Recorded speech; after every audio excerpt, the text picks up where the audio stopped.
All right. Good evening, everyone. Welcome to the January 9th Planning and Zoning Commission meeting. At this time, we'll call the meeting to order and begin with the Pledge of Allegiance, led by Mr. Italiano.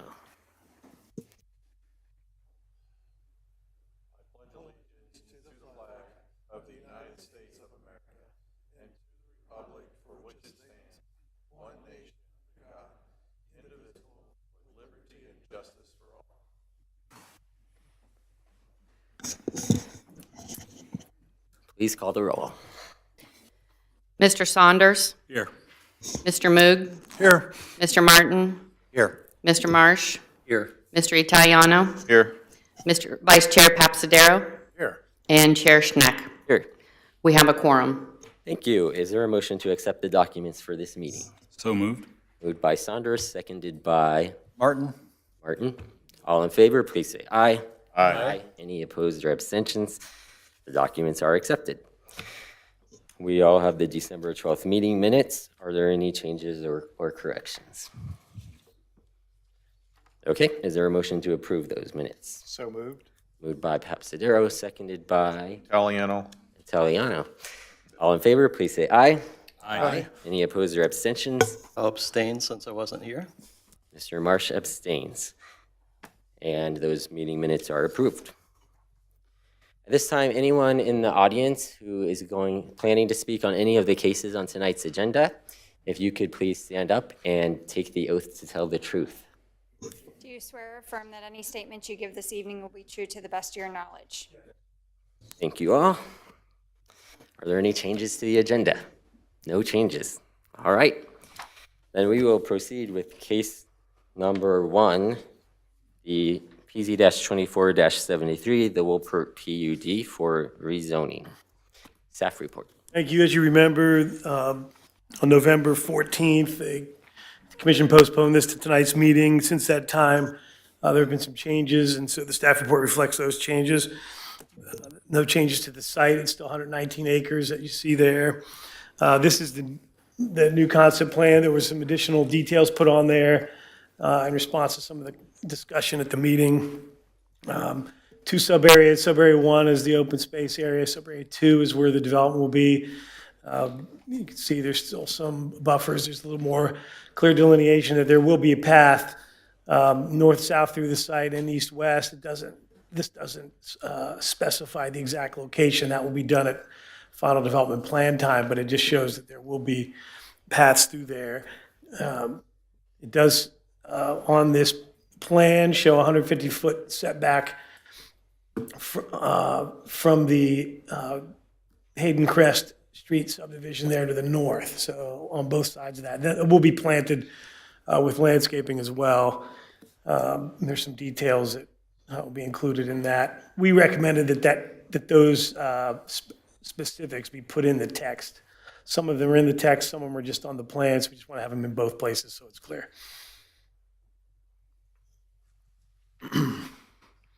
The proposal is a rezoning application to create a PUD for an employment-based technology park. The site is generally flat. It has frontage on Davidson Road and Hayden Run Road. There's an existing wooded area in the northeast portion of the site. There's several tree rows that extend north, south, and east-west through the site. The community plan recommends this site for suburban residential, which are low-density land uses. Recommended density 1 to 3 units per acre. Neighborhood parks, passive reserve areas, and trails are recommended in these types of developments. Access to this site would be primarily automobiles, but sidewalks, trail connections, and facilities that support biking and walking are recommended as well. The community plan also recommends providing places to grow the city's employment and competitive position in the region. The city should ensure that enough employment-generating development is created to offset the net cost of new residential development. Flex employment uses are proposed as part of this PUD, and they may include corporate offices, some light industrial, advanced manufacturing, research and development, incubated facilities for startup and growing tech and research companies.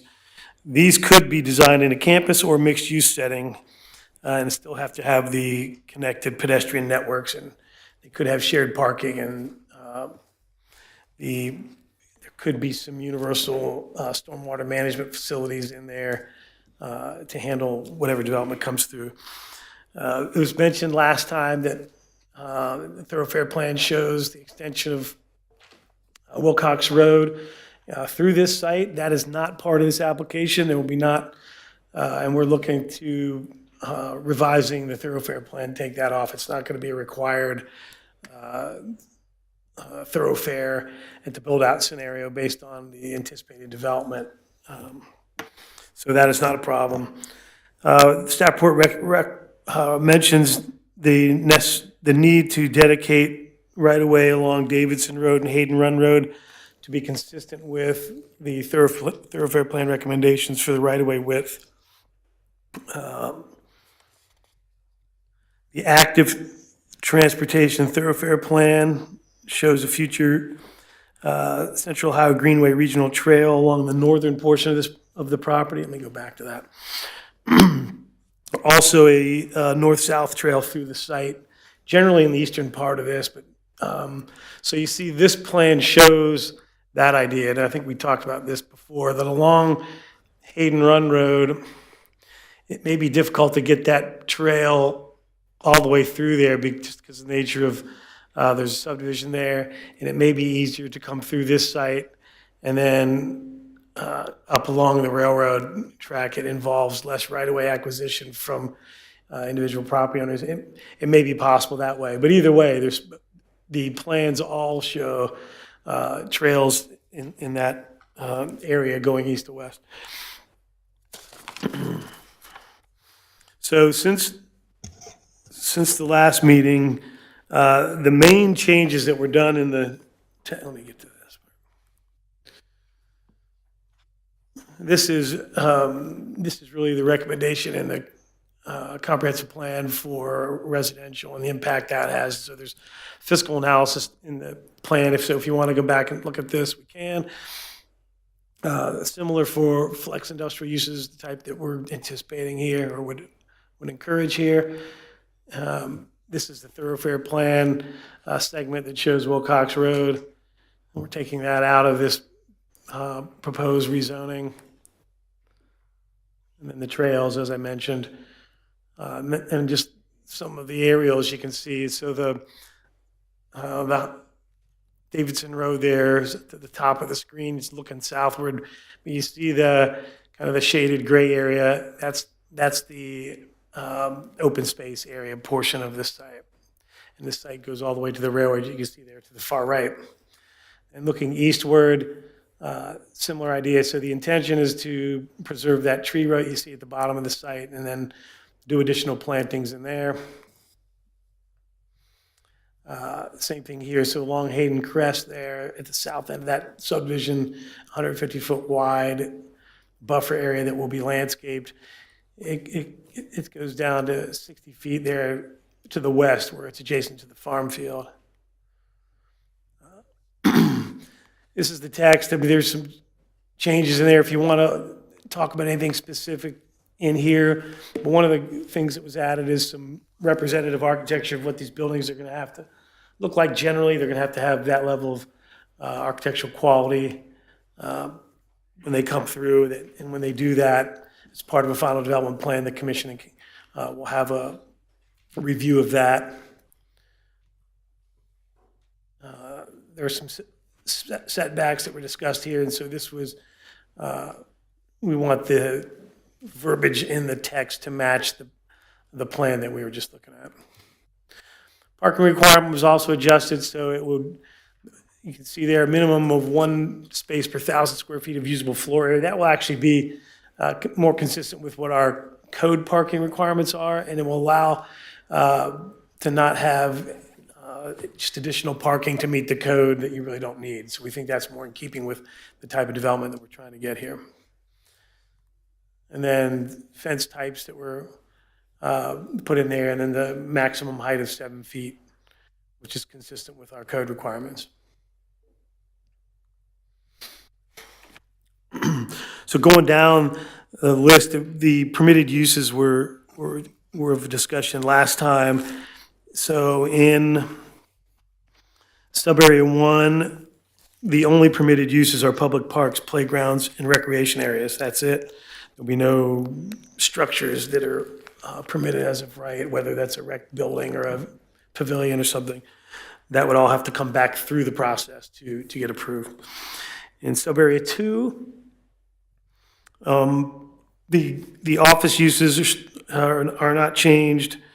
All the things that offices, medical office, dental clinics, banks, daycare, development and testing labs and facilities, scientific research facilities, that has not changed. But the change has been in the manufacturing line items where it basically specifies advanced manufacturing, production activities that depend on information, automation, computation, software, sensing, and networking, instrumentation, controls, and electronics, advanced materials and composites, medical and aerospace, and automotive technologies. So the idea is to get some of these technology-based companies.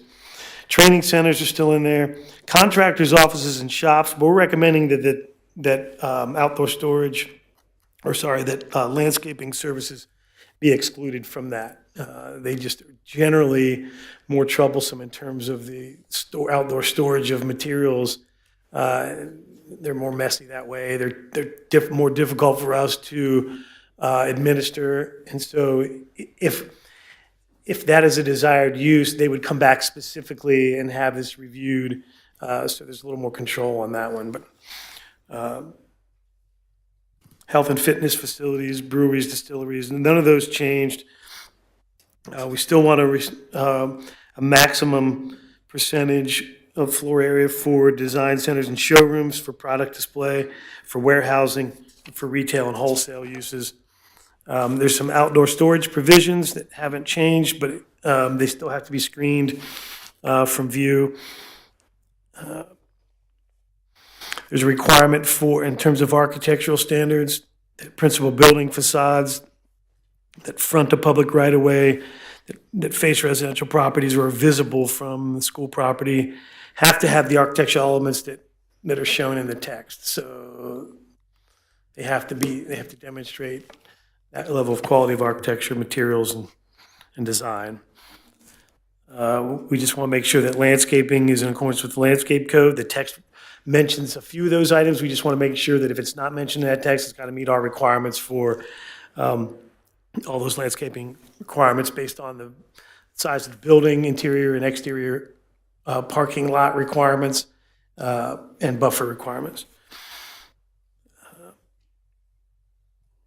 I mentioned the setbacks from adjacent properties, and the parking, and the fencing. So chain link fencing is prohibited, but the permitted fence types are included now in a maximum of 7 feet in height. That was based on our recommendation and consistent with the code. There is no proposal for the signage or for the lighting. That will have to meet our requirements generally, or we'll have to come back specifically for commission approval. So the community plan recommends the site for residential uses. However, it also emphasizes the need to prioritize non-residential uses to enhance the city's competitive position in the region. Staff finds that the proposal could further those goals. Staff finds that the proposal can be harmonious with existing developments in the vicinity, provided that adequate setbacks and buffers are provided and maintained. Staff finds that the proposed PUD zoning is also consistent with the stated purposes for plan unit development in the code, and based on these findings, are recommending that the commission forwards a positive recommendation to council with the 6 conditions listed there. Do you have questions about any of those items? Thank you. Did you mention the building heights and I missed it? Oh, I did not. Thanks for bringing that up. The adjustment was made to lower the building height. Originally it was 60, it's now 45, but if you're within a certain distance, I think it's 100 feet of, let me get back to that.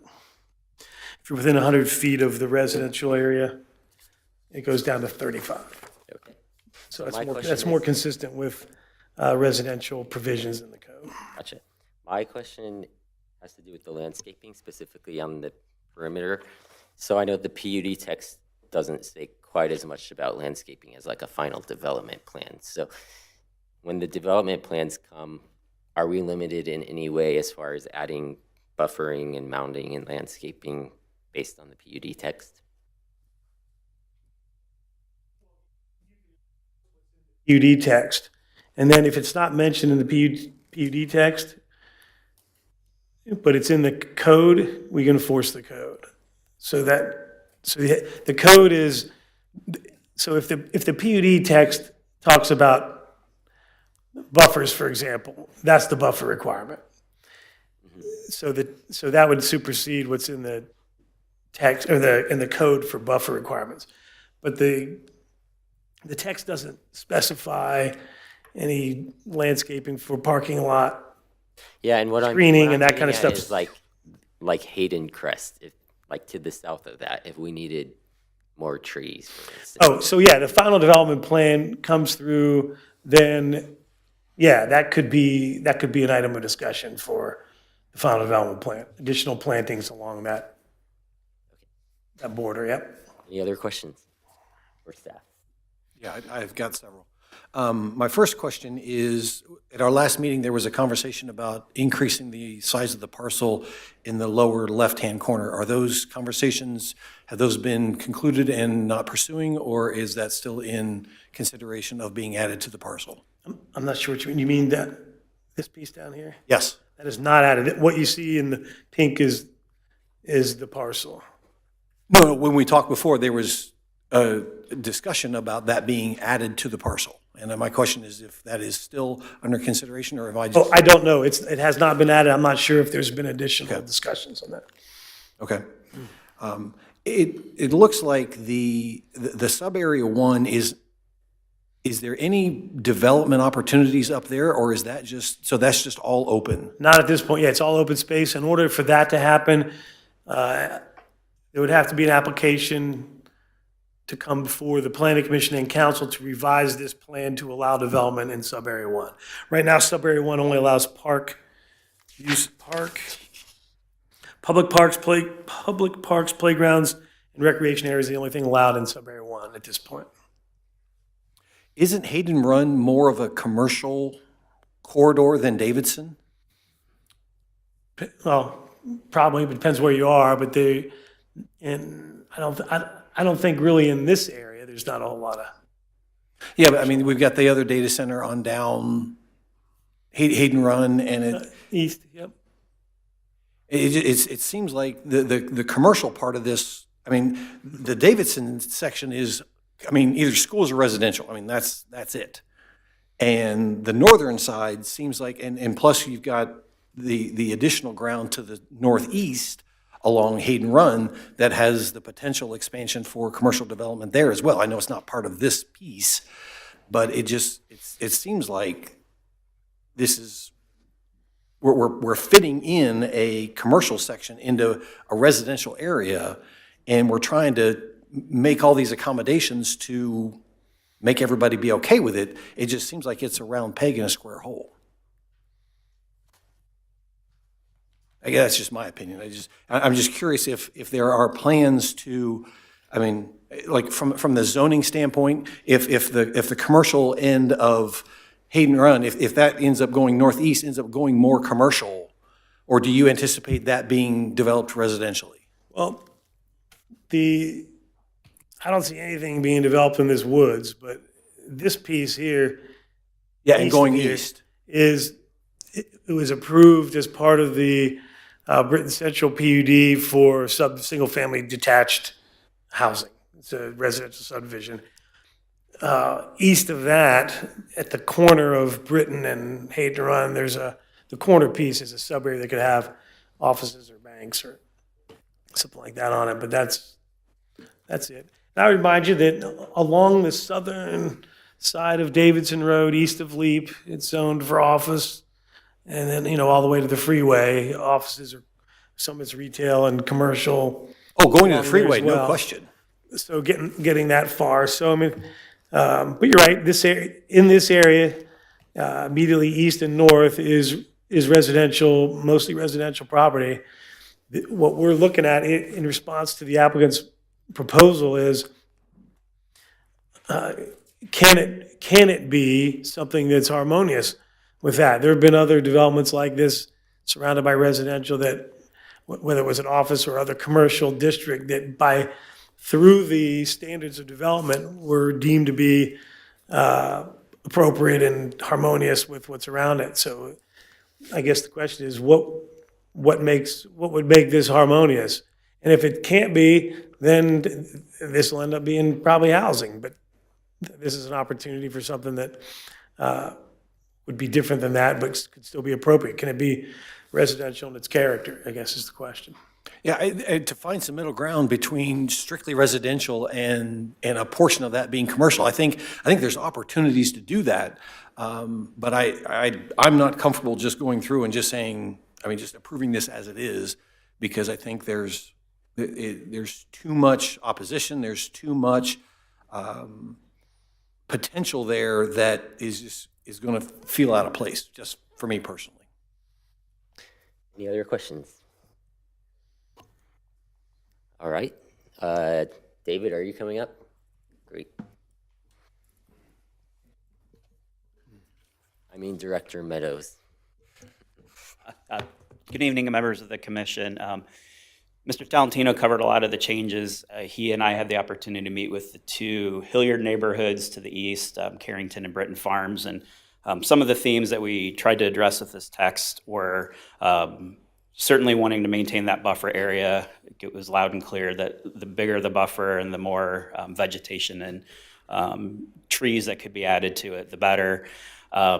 Over having any interest in trying to get housing in that buffer area. So that was one of the pieces of feedback that we incorporated. The other one was certainly the uses on the site, concern over what does manufacturing look like? Were we thinking big factories with smokestacks? And the answer to that is no. What we're looking at is building that really could look like an office building, who would take advantage of pathways like this and want the same work-life amenities that we would as residents.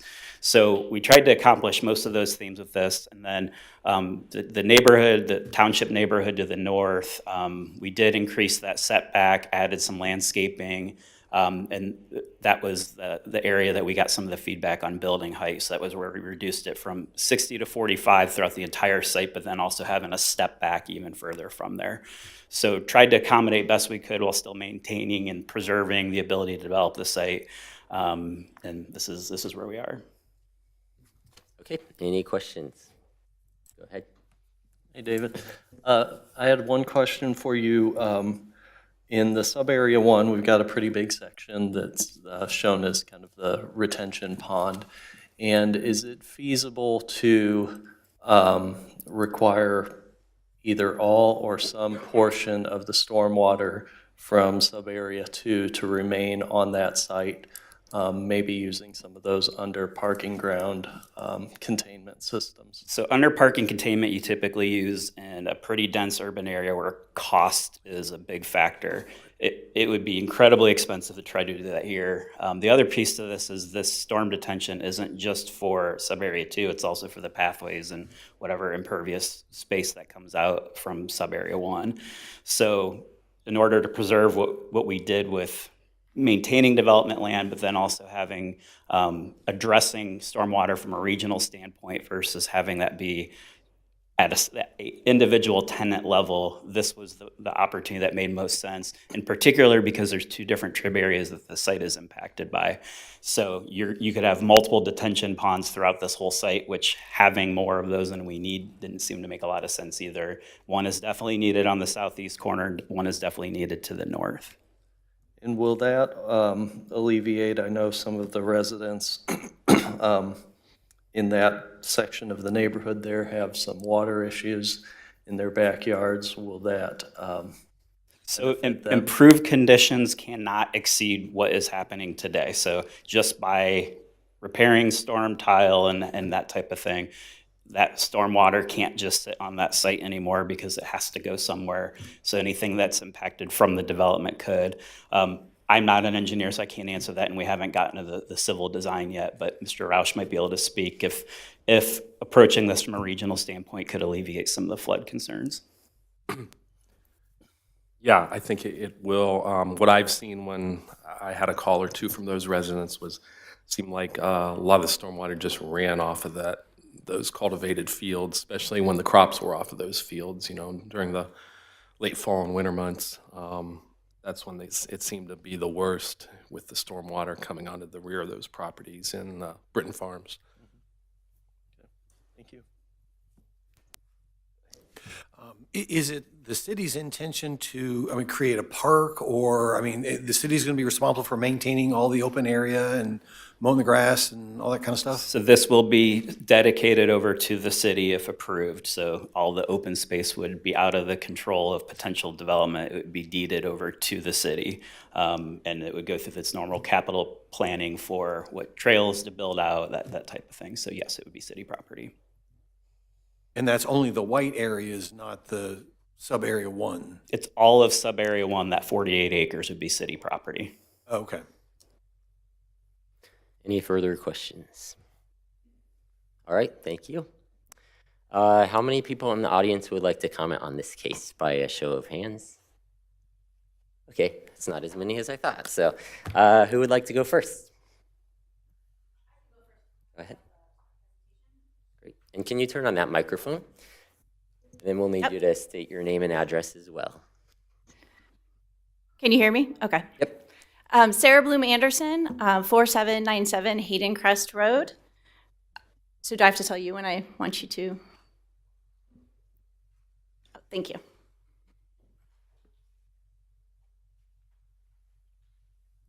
Okay, good evening, commissioners. I couldn't make it to the last meeting, but I had some testimony read in. But I'm here on behalf of many of our Hayden Crest and Hayden Run neighbors. I just want to tell you real quick, we want to tell you who we are, what's at stake for us, how the current proposal affects us, what our concerns are, and some takeaways. This is a picture of our view from the end of Hayden Crest. That tree line that you see, that is all the way to Davidson Road. Who we are a group of 13, there's 13 houses, not everyone is represented on this presentation, but there are many ranches. People came here to retire. People came here like me because I have a disabled child. This is a street that is safe. It is a street that is quiet, that is secure. It is a street that has a lot of second generation owners. Many people, the either original owners or second owners, have then transferred their ownership of their houses into their children. So these are well cared for houses. This neighborhood is very well maintained and is, we are sustaining this community. And I also want to say there's also multi-generational families and just a lot of great people here. We also pay for the Hilliard school tax. I know that Hilliard paid $13 million for the property, but just if you Zillow, the property values just for the 13 people in that little area, it's over $5 million. This is what our street looks like. This is my son. It is idyllic and it's quiet, and this is what we face at the end of our street. And with the current proposal, I'll show you some renderings of how close it would be that we could have a manufacturing facility at 4 stories tall. So that's what it's at stake for us. This is from the top of the street, looking down the street. This is what we view. You can see, there's not too many houses, but you can see the mailboxes. And I'm about to show you that if you look at not the first mailbox, the second mailbox, that is where that's how far away 150 feet would be. So the reason why we're so concerned is this is our financial investment. We are, modest, these are modest families, but the property value of our homes is our greatest asset. It is, a lot of the people came to the street to retire, fixed incomes. This is our value. This is what our lives have accomplished, is these properties, and we're proud of them. The character of our street for our use and enjoyment has been quiet, calm, peaceful, safe, serene, natural. This is a picture from the edge of one of the properties facing east. The current proposal, there's lots to love. The green space, held for the public in perpetuity, hopefully, which is not going to go back and get rezoned. It provides a living space for wildlife, which is very important because of how much of Hilliard is being developed. And this is an area where there are a ton of wildlife, which was part of the testimony last time. We are very excited about the trails. We want to see that connection, both ways. That's great. We're very excited about that. There are concerns. This is a view of the fields from the last property facing south. And like I said, those trees are at the southwest border, and those are like where the CXX, the railroad line is, in Davidson. Okay, so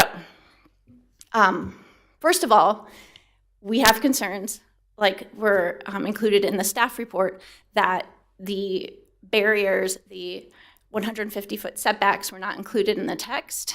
And I do not believe that this color-coded rendering here would be enforceable.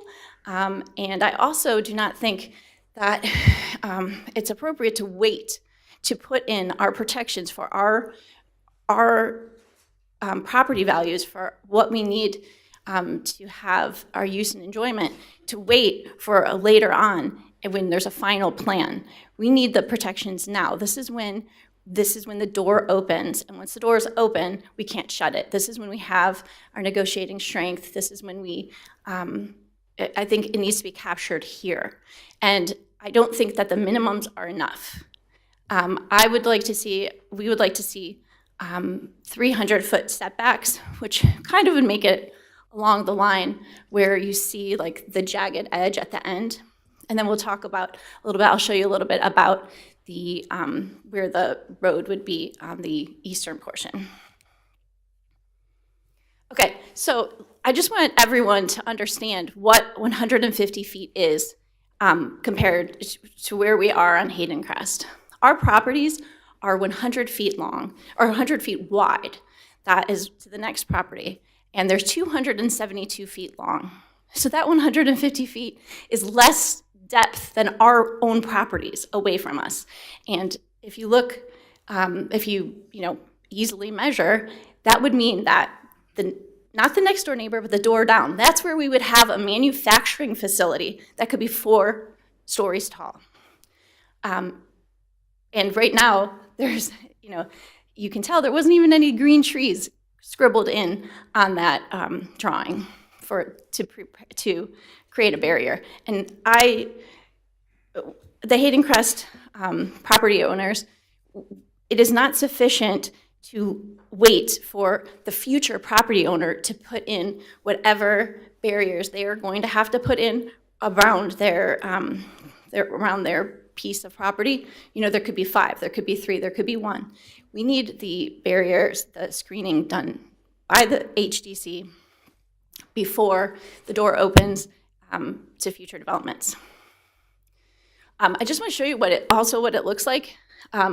It basically, I used Google Maps, but 150 feet is the distance from my front door to my neighbor's, not even his front door, to the front of his house.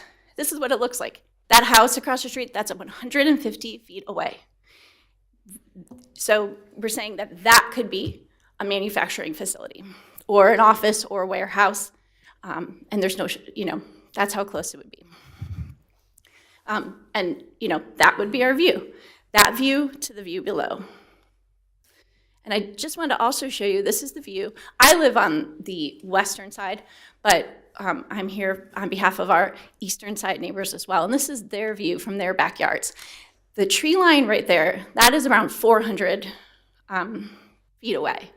And we would ask that if there must be an access road, that access road should be closer to that tree line. And even if it has to come back and circle, be a little curvier to get back to the other side of the site. So that is not right in the backyards of our neighbors.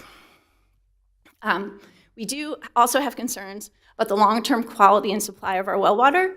We are all on well water, and we all have septic systems. We're concerned about the water usage on site and the diminishment of the groundwater supply. There is an example at Ballantrae. Some of the people who work on our wells have told us that when Ballantrae was built and the use of the water from the golf course, it created issues where they had to truck in water. They had to bring in water. And then we also have concerns about contamination from manufacturing and other uses. So our request would be to add a requirement for the city, city water, sorry, that's a mistake, for all uses on the WOLPERT property, and then also to prohibit any liquid waste storage or disposal on site. So we're asking just for an added requirement. And then our final takeaways. First, I want to stress this. We are very disappointed that the HDC never met with us. We asked for a meeting. I did speak with John, and that was, thank you, John, but it's very disconcerting to us. So our takeaways are, please ensure adequate setbacks. The setbacks of 100 feet are not inadequate. We request setbacks that are at least 300 feet or at least 272, which is the length of our properties. Provide ample screening. The code minimum is not enough. We request double the minimum number of trees and shrubberies with a high proportion of evergreen trees. And we want that in the documents, so the requirement is there in the future. And then we want to just look at the revising use options. And this is, when you're planning, it would make so much sense that down in the corner where you're farthest away from any of the residences you would want to be, if you had specific uses, you might want to use those more manufacturing or things uses there. And then to alleviate the impact on the residences. So just the thought of creating zones maybe in the site of what uses you would have. Thank you, and this is our list of our neighbors who have also joined in on these comments. So if anyone has any questions? Thank you. Does anyone have any questions? Yeah. Is it your expectation that that property never be developed? Is that? No. What is your expectation? I'll say generally, we support the use of the office flex type of space. We just think it has to be done responsibly. That's why we have to have that barrier to create some insulation from what is going to go there. And that site is large enough to provide that. And I do think that this is a great use, as is indicated on Hilliard's plan. If you're going to open the door and put that office flex space there, that's wonderful to put the green space there as well, and it's needed. And it's a great place for it because of all the existing trees. Was it ever considered to extend your road down and add a couple more homes to increase the buffer? And the folks that are there are understanding that they would be closer to the commercial development than you folks are? I'm not sure. That is something that no one talked to us, so it wasn't brought up. But that is a good idea. I mean, that would create that buffer that we're talking about, and those people would go in knowing that that's what they were getting into. The more open space we've got, the more expense we've got. I mean, to go ahead and try and utilize the property as best we can is part of our goal. And so to go ahead and utilize the space and increase the buffer, I'm just curious if there is a middle ground. I think there would be a middle ground, especially if you look at the residential use and we could put the slide up, how much money you're going to lose if it is all residential. So, I feel like there definitely is a middle ground. And I don't think that it is appropriate to, that our neighborhood, feels this weight, whereas there were substantial green space and buffers built in to the eastern portion of the site. And I think those we should have those same buffers on our end. Any other questions? All right, thank you. Appreciate it, thank you. Who else would like to come up? Come on up. State your name and address.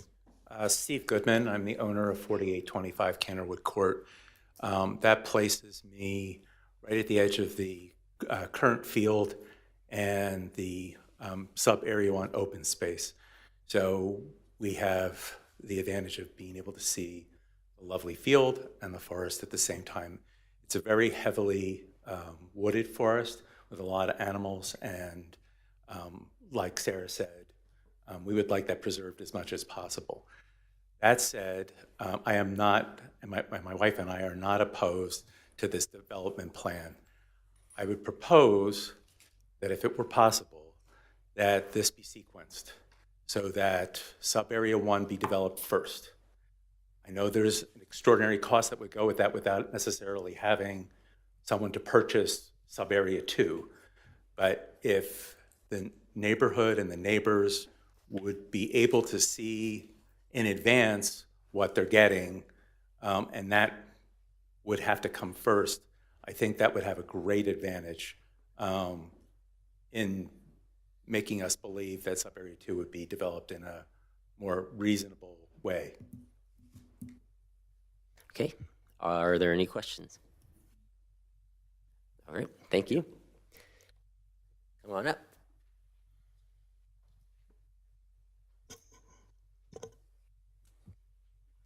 We'll need your name and address as well. My name is Sarah Hopwright. I live at 4830 Sarasota Drive. I am the secretary for the Britton Farms HOA, but I am not speaking on their behalf tonight as we have not had time to converse with everybody since the new plan was released a week ago. I will say I definitely appreciate that Mr. Meadows had a meeting with us. About 45 to, I'm going to say roughly 45 people showed up, which is double what I get at a normal HOA meeting of our 300 members. So don't think just because I'm the only one standing here that they're not interested. They just haven't read their Facebook lately. So we do have another meeting as an HOA on the 27th, and I will bring any information that we've learned from here to them. But if you vote tonight, that doesn't give us an opportunity to really process everything that's been put in front. We do appreciate that manufacturing has been removed. That was one of the things that I specifically asked for. As a homeowner, my biggest concerns are traffic, congestion, smells, noise, those things. I think the 60-foot tall buildings are going to stand out like a sore thumb between a neighborhood and a school. I think that when I bought my house, I knew the 10-year plan was for that to be residential, low density. I work for another city government where our biggest concern every day is affordable housing. You built a ton of apartments, which have filled our schools and efficiently driven my taxes up to double what they were when I moved here. But the point of that was that we needed affordable housing for people to come to Hilliard, live in Hilliard, pay taxes in Hilliard, and raise their families in Hilliard. Now their options are to live in an apartment or buy a $500,000 house in Britton Farms. So for me, turning this into office space and other money-generating real estate from an economic standpoint, when we have a housing shortage, we have an affordable housing shortage, we don't need more apartments, we don't need more $500,000 houses, we need something in between.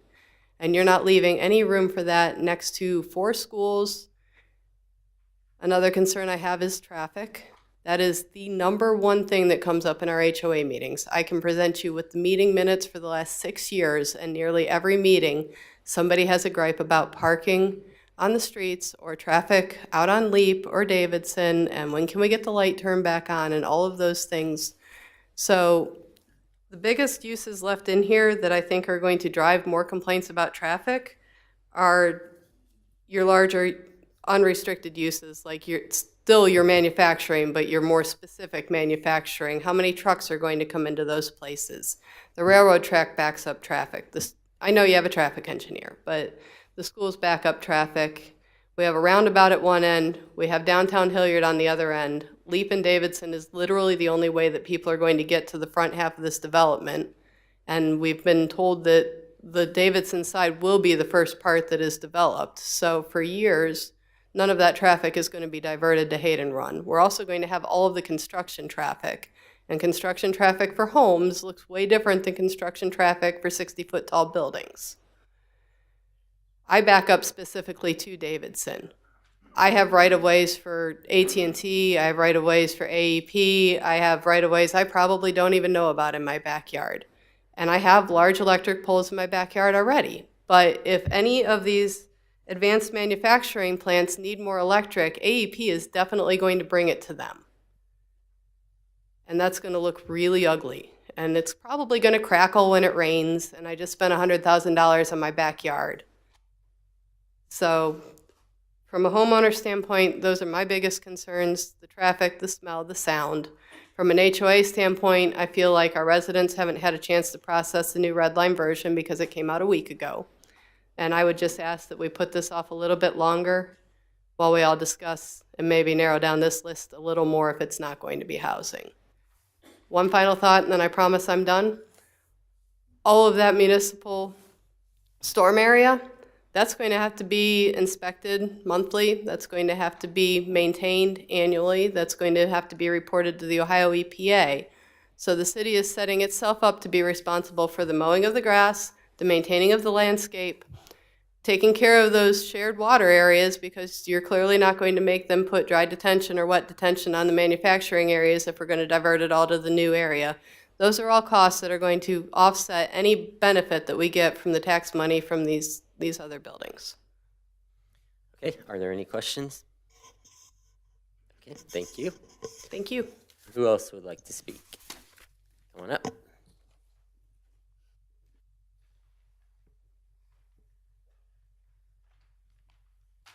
Hi, I'm Jody Bernan, and I live at 5587 Hayden Run Road.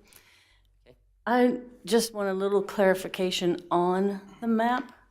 I'm actually the most northeast house in sub-area A, and I face Hayden Run. After the November meeting, I heard talk, and I didn't pick up on it during the meeting, but there was mention of an access road that would be going from Hayden Run into sub-area 1. Is that correct? Yeah, where's well, you can see it there. You can see the arrow. Okay, so the arrow with the dashes underneath it, Yes. that is So an access It road. would have to be, there was a second access in this area. Okay. How far is that from our property line? I don't know where your property is. I'm on Hayden Run. I'm the northeast home that butts up against sub-area 1. 50 is. On Hayden Crest, Hayden Run. but next to the Hayden Crest. Yes, yes, So here, yes, okay. yes. It would have to be at least 150 feet away from your property line. 50 yards. Okay. Two-lane? Is it a two-lane? It's a access? basically a two-lane access drive, Okay, 24 foot wide, one lane in each direction. okay. Drive. How far down, I mean, will it connect into the industrial area or It just? would be access from this sub-area 2 site out to Hayden Run. Okay, so it will Yes. go all the down way up. through and eventually to Davidson? Correct. Okay, okay. So it's 150 yards. Do you know, there is currently tree line on the east side of my property that runs all the way down the backyards of those who live on Hayden Crest. Will those trees be removed? Do you know? They're on your property. Well, I don't Not even know. if they're on I this don't know, property. you No, know, They would have to be maintained, and there would be an enhanced buffer put in along that. Yeah. There'd be additional plantings along there. right. I mean, some may be on my property, some may be Oh, on, yeah, if it's right along yeah, those will all stay. they'll stay? Okay. Because honestly, my concern is if they are removed and they come down on my fence, who pays for the repair of my fence? Whoever takes down the tree. Okay, okay. All right. yeah, those, yeah, those were my questions. Thank you. Thank you. Is there anyone else who would like to speak? Come on up. Hello, Mike Smith, 4720 Davidson Road. We back up to Britton Farms, so we're on the southeast corner, and we're our own standalone house. So I have a couple suggestions, and one of them is for that access road that's on the east side of the RED property. Can we have that be like adjacent with the other, so that that's a complete green zone and not have an actual road? It could still have a walking path or multi-use path, but I don't feel that there needs to be a road there. And someone ended up saying about fire access or whatever, but right across the street at Tremont, there's literally 2 roads, a circle, and everything else. So there's adequate space in that purple zone to the west of the RED to where both of the access roads could be on that one side. And then my other question or suggestion, because based on this rendering, is 60 to 100 feet reforestation zone, which is variable. Can we increase that to where it's at least the 150, like what's on the north side of the property? I think that that's reasonable at the minimum, as opposed to a 60 to 100 foot. I don't understand why that on that side it's less than on the north side of the property. So those are 2 of my, suggestions. And then the other concern that I have is we have 2 school-age children. There's a ton of traffic for school kids that use that multi-use path that's on Davidson Road. And with additional traffic, so on and so forth, there needs to be, some kind of, I don't know, it's a safety concern, honestly, if there's a ton of traffic going into sub-area 2. So that's another concern because of all the schools in the area. And there is no busing. There's no busing because we're too close to be bused to, whether it's Davidson, whether it's Weaver, whether it's Tharp, any of those. So you can ask me any questions that you want. Well, I guess first, does anyone have any questions for him? No? Okay. Is there any city response to the access road or the reforestation? Or is that an applicant question or? Yeah, that's an applicant question. Okay. So we'll bring up David to respond to anything he wants. Okay, well, I appreciate it. I mean, those are just my suggestions. Thank you. And are you a resident as well?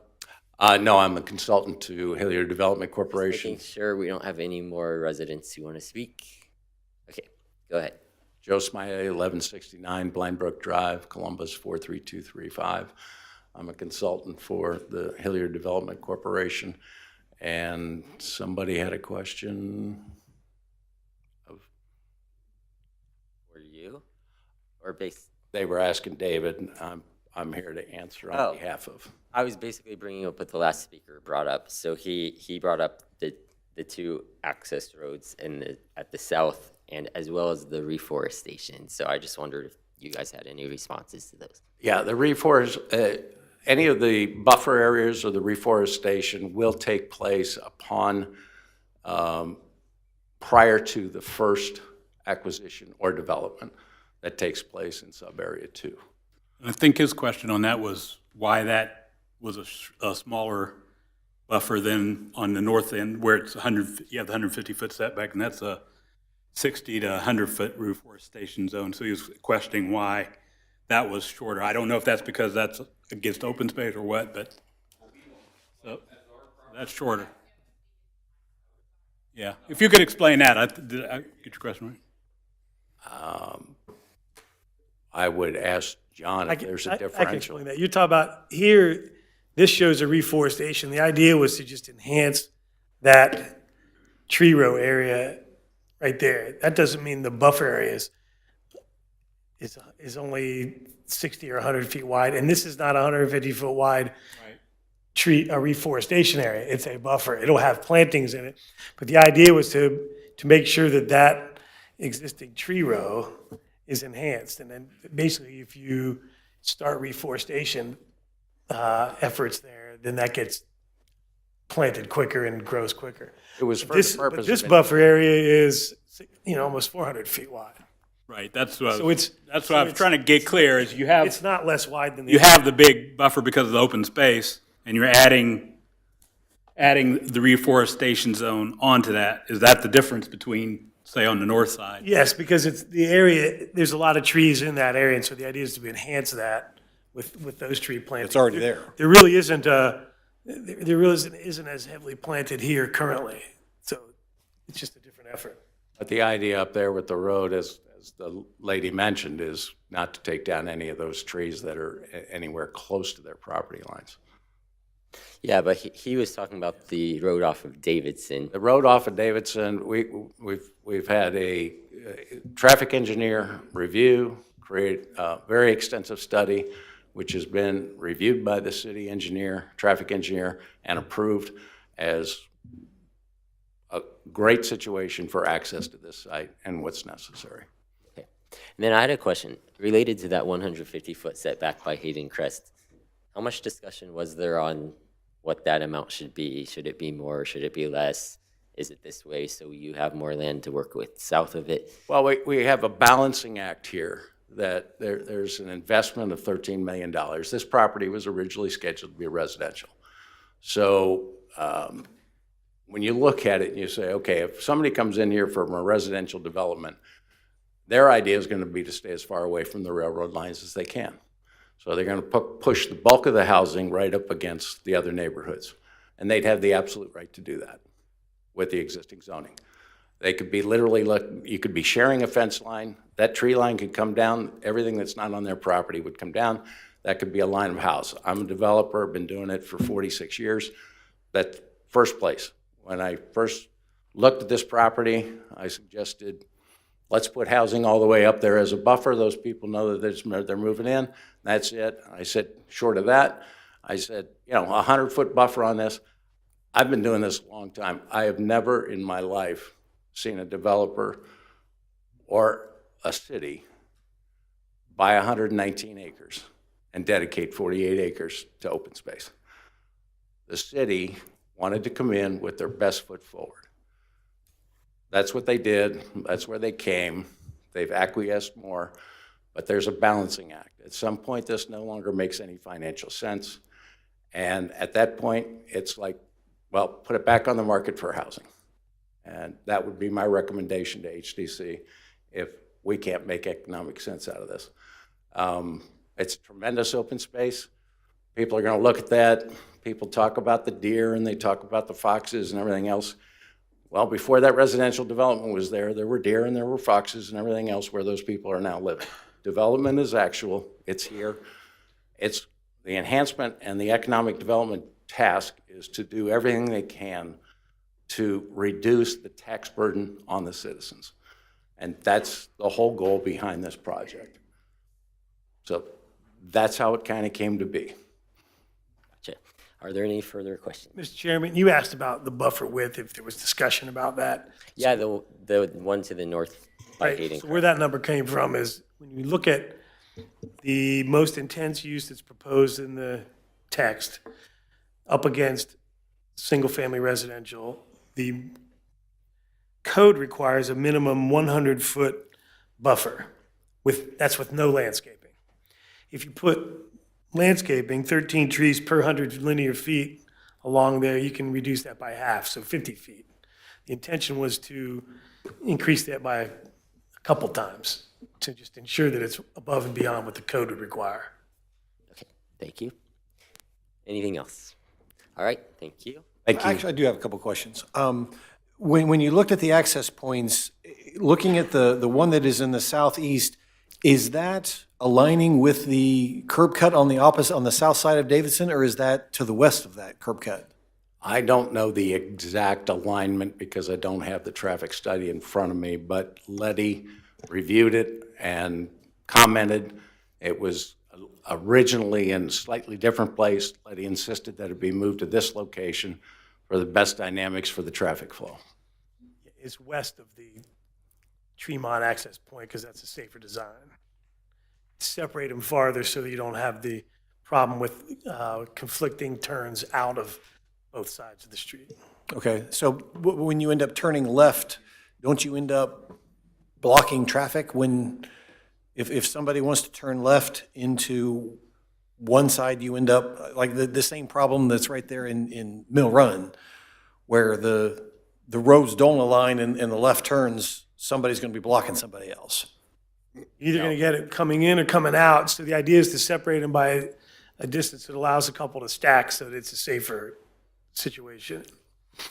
And that's the reason it was. When you put them opposite each other, Okay. there are conflicts with left turns coming out. So that's the more difficult challenge. Okay, so that takes a higher priority rather than the left turns off the road into the development? Yes. Okay. Is it not is it a stupid idea to consider extending the residential off of Hayden Crest? I'm not following you. Do you mean the roadway? No, I mean, up at the, like, the 150-foot setback that was requested to be at 300 feet is, that we talked about with the previous presentation. I just am curious if that is stupid for many reasons, or if that is something that was considered to create, I mean, because when I've been involved in other developments, I mean, if you've got residential and you've got residential going against commercial, one of the easiest ways to make that transition is to put more residential in. And like you said, I mean, to pull up on. Again, that is township property, we're city property, you have to service it with sewer and water. Okay. Which is what we'd insist on. There's no real way to get them city sewer and water for two houses. Gotcha. So that makes sense not to be able to do that. That makes perfect sense. Yeah. Thank you. Mm-hmm. And again, as John pointed out, the buffer is far in excess of what you'd run into anywhere else up against residential for these types of uses. Yeah. Anything else? One clarification question, just so I make sure we've talked about the landscape. That is in here to staff's recommendation, or do we need to add that whenever we would vote on this? We have no issue with putting a stipulation in there that upon the start of development on any section of sub-area 2, that the landscaping plan will go into effect. Now, well, there was the landscape buffer. If you want to specify that those buffers consistent with the planting requirements in the code get put in at the beginning, that's fine. But usually that'll. So the process is already in place? Is that what you're saying? Well, they've got to meet this. They've got to meet the plantings in here. That just says it's going to be 150 foot wide. That sets the buffer width. Now you got to do the plantings in here. It doesn't relieve them of the planting requirements. It just says the buffer width is going to be this wide. And the other reason we can't really do anything now is because we don't know the user. You could have a single user in here. You could have 7 users in here, right, which will all dictate the stormwater management flow, how big those ponds are. Those ponds could be half that size. They could be a quarter of that size. So we don't know that until we got the user.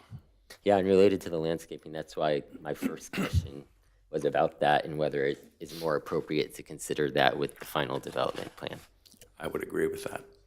Is it, from a zoning standpoint, isn't it more appropriate to approve the zoning of whatever ends up being the final user rather than to do a blanket one right now? That was true 25 years ago. Today, it's site ready, if you've heard that term before. I deal with several jurisdictions and consult with several jurisdictions. And what used to be a 2-year planning session for a company to make a move, they now want in a year. Sure. And to get in a year, you can't get through this process. You can't get all the approvals. You can't go through all the EPA. You can't do any of that. within a year. So when you tell them that I got a piece of property and you got to go through rezoning, they're out the door. It's just and this is economic development. We're completing a huge project up in Westerville, same thing. We're putting in all the roads, we're doing everything else. They're going to be site ready and they're going to be able to permit in 9 months. Well, I appreciate that, and I definitely want to be a development-friendly community. I also am not willing to sacrifice the needs of the adjacent property owners. I don't think there's any sacrifice here. I've said, I've never seen 48 acres dedicated out. This would not make any financial sense to anybody outside of HDC. Wouldn't. I guarantee you right now. There is nobody else, and there's several people in this room that have been in development longer than I have, and they would agree with me that they've never seen this kind of buffer area as part of something. So the uses have been slimmed down. The height has been slimmed down. Those will be controlling factors for the marketability of this.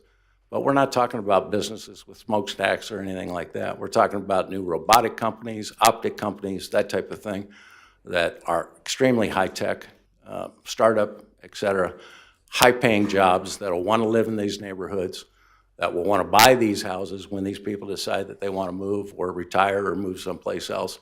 I think it's a great enhancement for the community. We wouldn't be here if we didn't believe that. That's our mission. Thank you.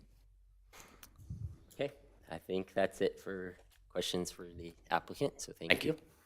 I did want to mention we received a packet of letters from some residents as well as Norwich Township, so thank you all for those. And I also wanted to thank the city staff for giving us the version of the PUD text that shows the differences between November and now. So that was appreciated. So now we're on to discussion, I suppose.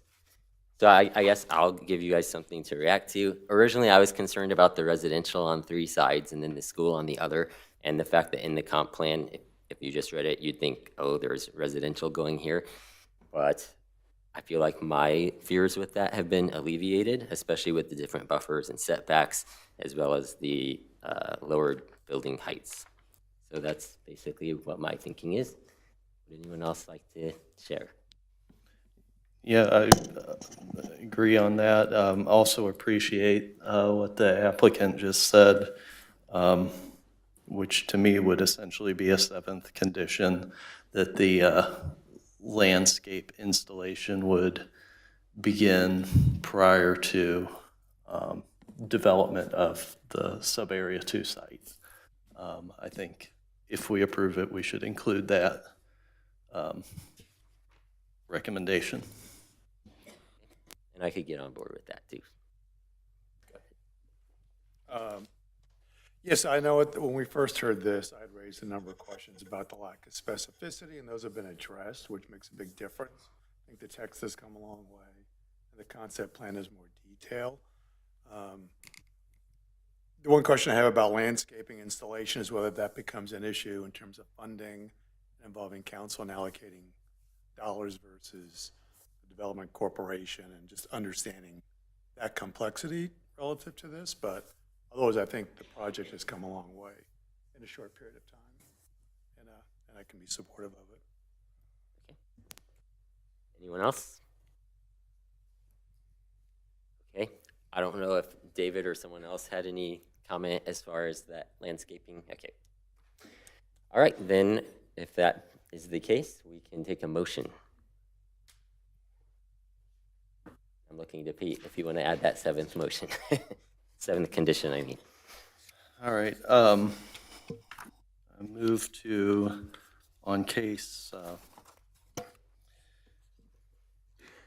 PZ 2473, to forward a positive recommendation to City Council with the 6 conditions listed in the staff report, and an additional 7th condition that the developer installs the landscape buffers prior to construction of facilities on the sub-area 2 site. Okay, thank you. We have a motion. Do we have a second? Second. Second by Papsadero. And we can call the roll. Mr. Marsh? Yes. Mr. Martin? No, and my reason why is I think that the zoning should be more site-specific rather than global. Mr. Italiano? Yes. Mr. Moog? Yes. Vice Chair Papsadero? Yes. Mr. Saunders? Yes. Chair Schneck? Yes. Motion carries 6-1.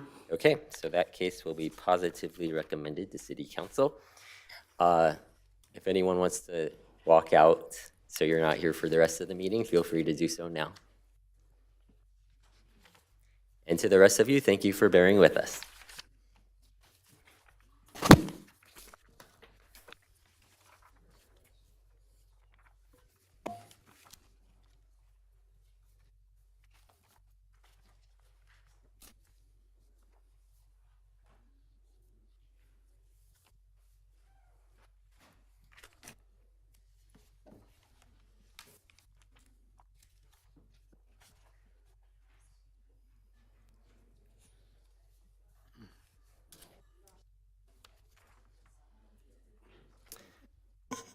All right. Things should move a little quickly from here on out. We're going to move on to case number 2, PZ-24-84, ACC party rental for the approval of a modification to a PUD development text. Staff report. Thank you. So the overall site is here at the northeast corner of Anson Drive and Leap Road. It's 5 acres. There's existing access points, one full-service access point on Anson and right-in, right-out access point on Leap that will be used here. You've seen a proposed text, so you might recognize some of these uses. This was a similar use list that we've seen in the Britton Flex Center. At least portions of it are. That list that we have here has been reduced from that one, so it's really more specific in terms of the office R&D type things, and there's still restriction on the amount of warehousing that can be used in each tenant space and so forth. I'll go through these. If you have questions about any of the proposed changes there, we can look at it. This site's difficult because of a sanitary sewer line, and easement runs right through the middle of it. The anticipation was that where Anson Drive was going to end up was different than how it came out, and so it appears an odd location for that, but there were some changes made after that was put in, so it makes it difficult, but they're working around it. And the proposals for this 12,000 square foot building here, parking in front of it, there's a future addition shown there to the east of the building, and for the parking, there's a considerably sized parking area to the rear of the building on the north. That's to park some fleet vehicles, but also allow turnarounds. We try to work with them on reduce the amount of pavement just for their own costs. That area is going to be tough to meet the interior parking lot landscaping requirements because you're going to put landscape islands where trucks are trying to turn around. So that's probably not likely, but we will work with them on the balance of the site. So the parking lot in the front, definitely. And then what we do is get some landscaping along the edges of that parking area in the back, and so at least it'll be screened. So with the existing landscaping and what we'd be proposing with them, we think we can make that work and meet the intent of the code requirements. The front part of it won't be any problem at all. So this shows kind of that turnaround area, and they, because of the sewer easement, it's really tough to adjust this to eliminate that. We looked at ways to try to make the pavement go around the building, so it would be a narrow way to back into the back of the building, and it just makes it difficult to get everything in there. So we think this is about the best they can do. We are working with them on reducing the pavement here where the Anson Drive entrance is. That they can cut down that considerably and save there. That retention pond that you see in the northeast corner of the site may not have to be that big. You won't know till you get farther into some of that engineering, but this site is served by the stormwater facility that's at the southeast corner of Anson and Britton. So that was designed to handle stormwater from this site plus Anson and Britton both roads, correct, Clark? If I remember right, so there was some, it accepts the water from some of the roads and some of these sites. So they may not have as much to do, and that might give them some opportunities to adjust in terms of the parking and stuff. So here's the landscape plan. This is consistent with the code requirement. There's a 3-foot mound and a 3-foot hedge along here. It's required anywhere you have parking in front of the building. So in this area in front of the building on the west side where there's no parking there, you could probably adjust and kind of relocate some of that plantings towards the edge of the parking lot there to the north and put some trees in there. And then the building will be more visible. That will be consistent with the code requirement in the PUD text.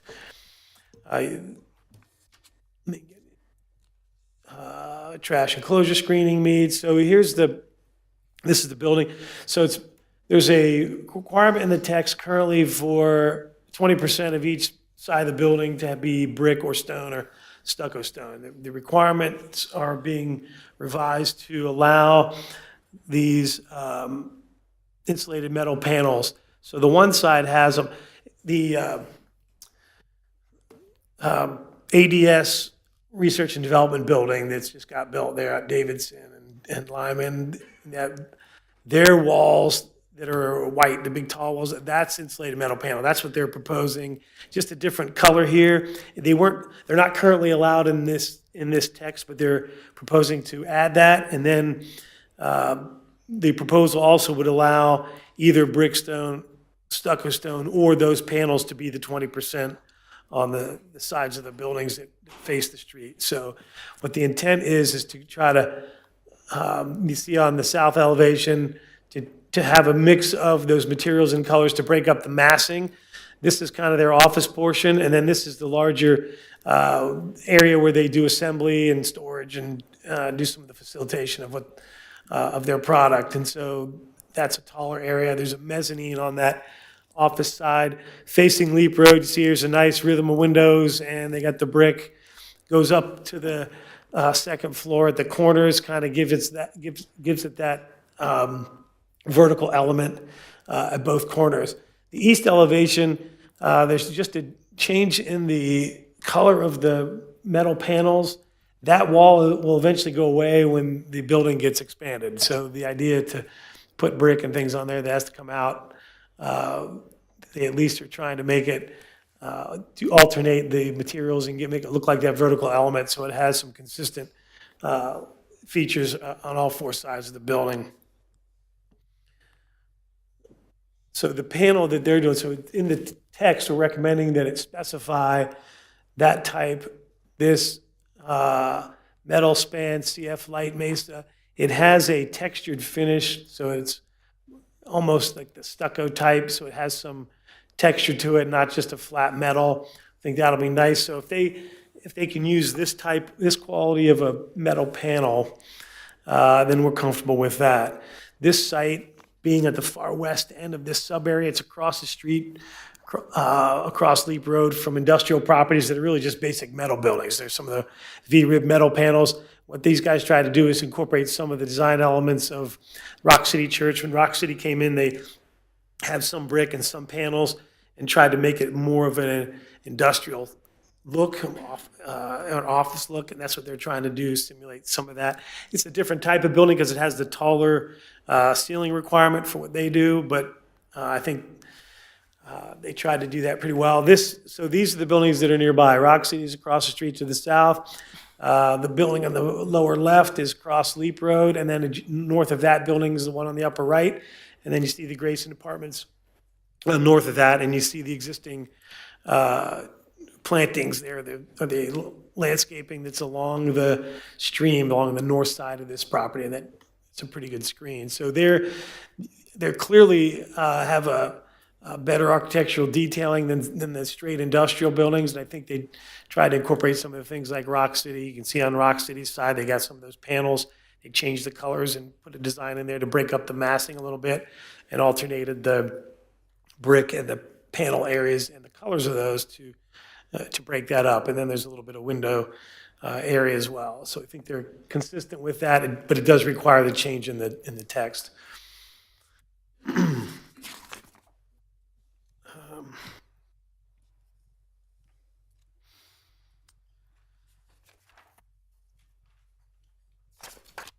So two motions on this one. One is for the PUD modification. Staff finds that the proposal is revised and the conditions in the staff report will be consistent with the provisions of the Ansmil PUD concept plan. And based on these findings, staff recommends approval with the two conditions. And then on the final development plan, staff finds that the development plan as revised and the conditions in their staff report will be consistent with the Ansmil PUD concept plan and in the proposed revisions to the text. And based on these findings, you're recommending approval with the 5 conditions there. Do you have questions about any of those? Any questions? Pete? Just one on the landscape again. To make sure I understand, so what you're suggesting they might do is take some of that row of trees that's in front of the car parking lot and move some of those around to screen the bigger truck lot? Is that? Yeah, that would be our recommendation. So up in the far northwest, this is pretty well screened now with the existing, and they're going to keep that. But what we would recommend, there's a requirement to have the mound and the hedge here.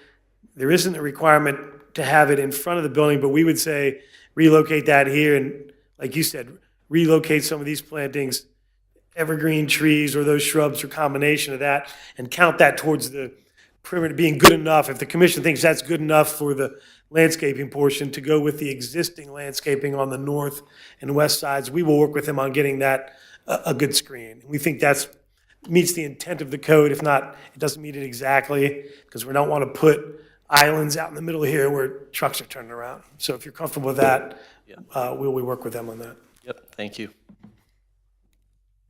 Could you please zoom in on the curb cut onto Leap Road, where the triangle is? Do you want to, here? Yeah, I think they're willing to take that out. That was just an oversight on this. It's they made commitment to remove that, but it's just on this, it wasn't removed from the plan, but it will be scratched out. Okay, so that's not going to be there? No, that won't be there. I have no more comment. Okay. Anything else for staff? Okay, do the applicants want to come up? Hi, Brandon Sayer, 3996 Columbia Streets, where we currently are in downtown Hilliard. Thanks again. I know you saw us last meeting for the lot split.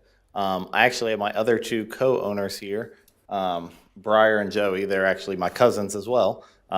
We purchased ACC. Briar actually just, he put an offer in for a house in Hilliard, and it just got accepted. So right off Norwood Street. So hopefully he'll be able to move here shortly. I do have a site plan real quick. So the northwest corner, there is currently a lot of trees there currently. I think it all looks like it's overgrowth currently. So we are going to do a tree survey. We want to clean that up, but we want to keep that there as much as possible. That's our plan. We'll cut a path through the middle of it, but for the most part, I think we're going to keep that there. And we're willing to work with the city on making sure we get our landscape plan correct and try to hide that back area as much as possible. Currently, it's very well hidden, but we just have to clean it up and make sure it's hidden.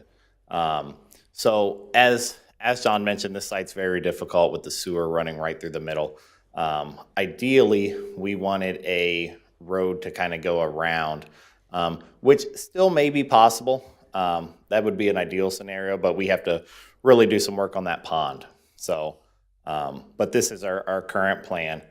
Then, if we could, can we click to the building, the elevations? Yep, there we go. I do have an example of an insulated metal panel if you guys would like to see it. They are very thick. Energy codes went up with the new Ohio building code, so it is actually very difficult to meet the energy requirements nowadays. So we originally had rib metal panels. After our discussion with John, though, we changed that around. We took that door in the front. There's actually a garage door in the front there, right there. Yep, that's for customers, pickups. That was just a standard door. We kind of made that glass to give it a nicer appearance, made it smaller there. I also have some brick spec sheets if anyone would like to see that.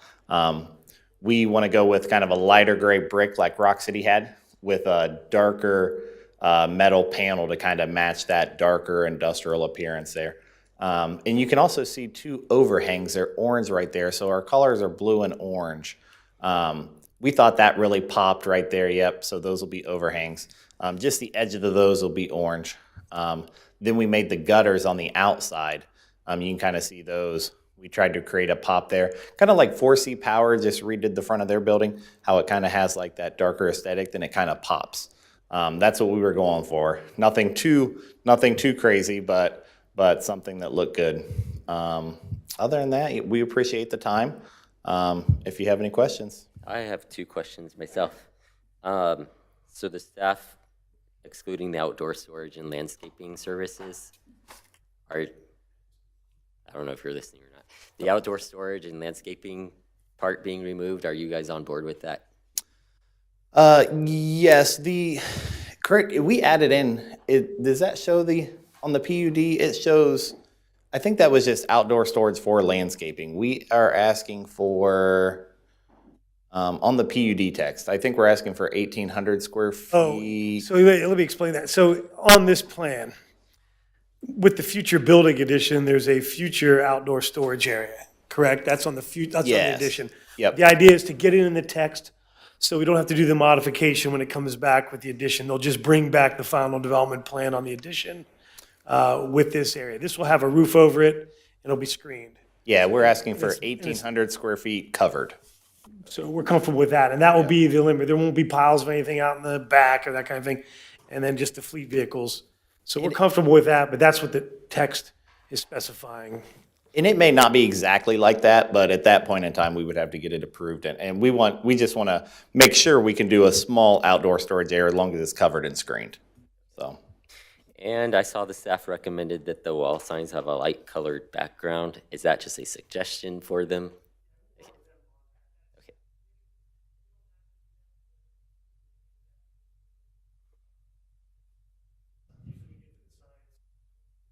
Yeah. Okay. Sounds good. Any other questions? Just curious question. The trucks that are going to be in the back there that you need the bigger turnaround, how big are those trucks? So we have, you guys probably notice our trucks in Old Hilliard now. Our largest truck is 34 foot. They're cab overs. We actually just got them all rewrapped. They're like a bright blue, just like my pullover here.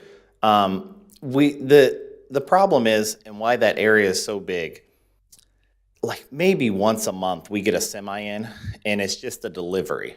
We're not actively using semi trucks. There are semi trucks that travel that road all the time, but we have to have some way, because right now in Old Hilliard, about once a month down Columbia, we get a semi and they just park on the street because we have no other options. We unload them with the forklift and they pull away. But obviously here we can't do that because that's a much more active road than on Columbia. So we need a way for a semi to be able to turn in there, turn around and get back out so that we can unload them and get them gone. Otherwise that area wouldn't have to be so large.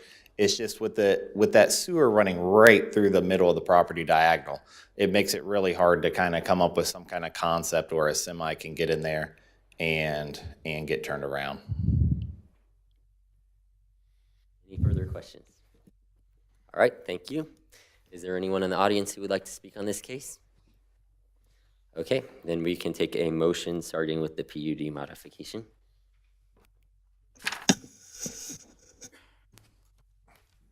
I'll go. I got the mic on now. I move for approval of case 2 PZ 2484 AC Party Rental at the northeast corner of Anson Drive and Leap Road. We'll start out with motion 1, the PUD modification with the 2 conditions from the staff recommendation. Is there a second to the motion? Second by Saunders. Please call the roll. Mr. Saunders? Yes. Mr. Moog? Yes. Chair Schneck? Yes. Vice Chair Papsadero? Yes. Mr. Marsh? Yes. Mr. Italiano? Yes. Mr. Martin? Yes. Motion carries 7-0. Thank you. So that will be forwarded to the City Council, and we can take a second motion on the PUD Final Development Plan. Yep. I will motion for the same case, PZ 2484, motion to the PUD final development plan with the 5 conditions of the staff recommendation. All right, is there a second? Second. Second by Saunders again. Please call the roll. Chair Schneck? Yes. Vice Chair Papsadero? Yes. Mr. Saunders? Yes. Mr. Moog? Yes. Mr. Italiano? Yes. Mr. Marsh? Yes. Mr. Martin? Yes. Motion carries 7-0. Okay, that plan is approved. Glad you were here to fight for your right to party. Yes. All right, on to case number 3, PZ-24-88, the Alton Place Section 1, Phase 5 Final Plat. Staff report. All right, this is a final plat for Phase 5 of Alton Place. You should all be familiar with it in general by now. We're primarily talking about the remainder of the northern loop and then a portion of the middle loop as well. At the last meeting, we looked at the Phase 4, which was the Bridgeview Trace connection. This is going to be some of the residential to complete the single-family portion of the development. So you can see the northernmost loop and then the portion that's being completed in that center loop. You have the plat in your packet. It includes, I think, about 21 lots and some reserve area. The reserve L on this will be stormwater. There's a condition in there. It's more administrative. They just need to provide engineering with an exhibit that shows the 100-year flood level for the stormwater pond and the lots in that area. This is the northern loop, and you can see the extension of the regional multi-use path, as well as the secondary emergency access that connects over from the street on the loop all the way over to the existing service drive on the school property. So that provides the secondary access to allow the lots to be developed. And then these are some recent images. So this is that center loop that's going to be completed. It hasn't received a first pavement coat yet. And then this is the pathway, the regional path connection. You can see the school in the background. So that's going along behind the lots in that overall loop. And this is the Northfield Place. And then you can see the start of where the emergency access goes from the street on over to the school site, where it connects up in between where you can see the 2 fences along the property line. Staff finds that the proposed plan as amended is consistent with the concept plan in section 1188.05 of the code and recommends approval of this final plat with the 3 conditions. Thank you. Are there any questions?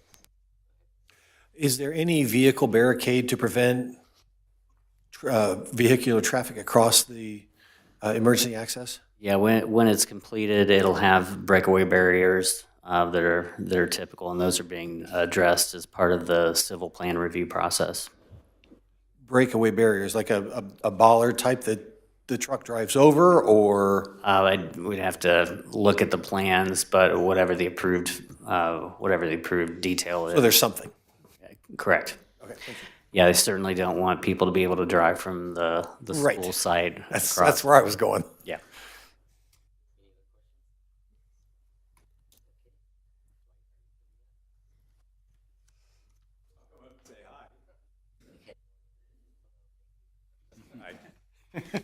Dwight McCabe, 7361 Currier Road. And again, this is pretty straightforward. The southern portion of that loop was Plat 3, which you all approved a fair while ago. There was a part of that plat, just to bring you up to date, involved abandoning some of the sewer and water service that fed the high school campus, relocating that around the street system. We just yesterday, I think, got all that signed up. So that will allow us to go ahead and get the phase or Plat 3 filed. And then this is just the remainder of that section. So think everything's about as ready to go.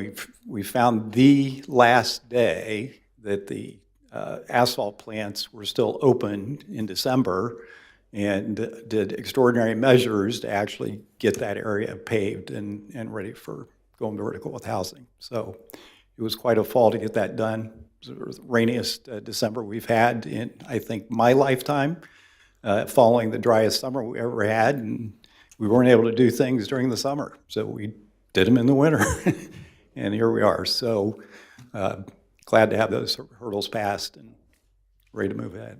So, Okay. Are there any questions? How's sales been?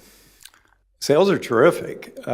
So with this northern loop, just a lot of hurdles to get through to actually put that in place. Everything else that Fisher was in contract with us for, which is primarily Sycamore Trace, the main north-south street, all those homes are built or just about done. I think there's 3, maybe 4 that are yet to be occupied, but those are all done. And then what we call the custom lots around the big lakes, we've, the exact count there, I would want to say maybe a quarter of those lots are sold. A little pricier lots, definitely pricier homes. Those are selling for north of $1 million, up to some of the current ones probably are going to be pushing $2 million. So those take a little longer to turn over, but they keep coming. And so we feel pretty good about that. This northern loop also includes some lots that have a little narrower fronts. They're still big lots. They're still like 80-foot lots. But it's a little different. House plans can fit there, so Fisher can offer a little bit lower price point on some of those, which is part of this PLAT approval. They think those are literally going to go overnight. They've got plenty of people that are in that price point.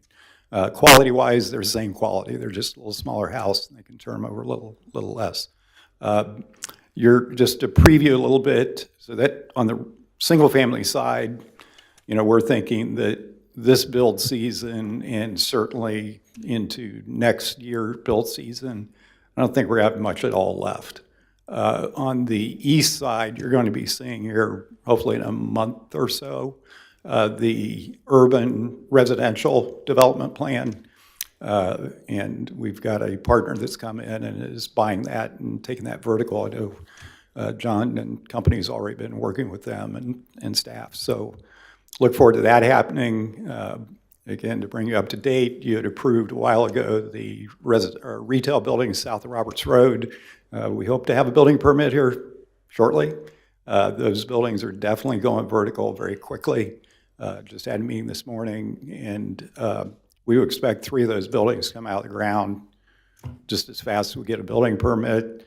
There's another building that we just signed an agreement with today that will head through your process. So the village centerpiece, I'm just suggesting, is for the areas that we have accessibility, street frontage, access. You're going to see a lot of movement on that real quick. The leasing is going really well. The market is ready to pay a premium for being in this location. So that side's going very well. And we're working through getting the internal street plan to its final construction drawings. We're ready to go with that now. The earthwork is ready to get started. The wharf front, the lake area, those contracts are let. They're mobilized and waiting on some structures for sewers. But that work is going to happen through the winter here. And in the spring, you'll see where those streets really line up and be able to walk out there and have a vision of what that's all about. So this is a big year for the project. It's everything in every sub-area is going vertical this year. Did you have a question? No, Dwight read my mind. I wondered where the village center progress was. So thank you for that update. Yep. Okay. Thank you. Thank you. Is there anyone in the audience who would like to comment on this case? All right. We can take a motion. Anyone? Chairman, I'll move for case 3, PZ-24-88, approval of final plat with the 3 conditions listed in the staff report. All right, we have a motion. Do we have a second? Second. Second by Papsadero. Please call the roll. Mr. Martin? Yes. Chair Schneck? Yes. Mr. Italiano? Yes. Mr. Saunders? Yes. Vice Chair Papsadero? Yes. Mr. Marsh? Yes. Mr. Moog? Yes. Motion carries 7-0. All right, thank Thank you. you. That case is approved. On to case number 4, PZ-24-89, the True Point Retail Building G. Staff report. All right, so this is the final development plan review for Building G. Familiar with True Point development between I-270 and Truman. The area in blue is the general location of the building, just off of the main access point onto Truman. And it's highlighted in yellow as Retail Building G. The architecture within your packet, there's some conceptual renderings that show the general intent of the architecture.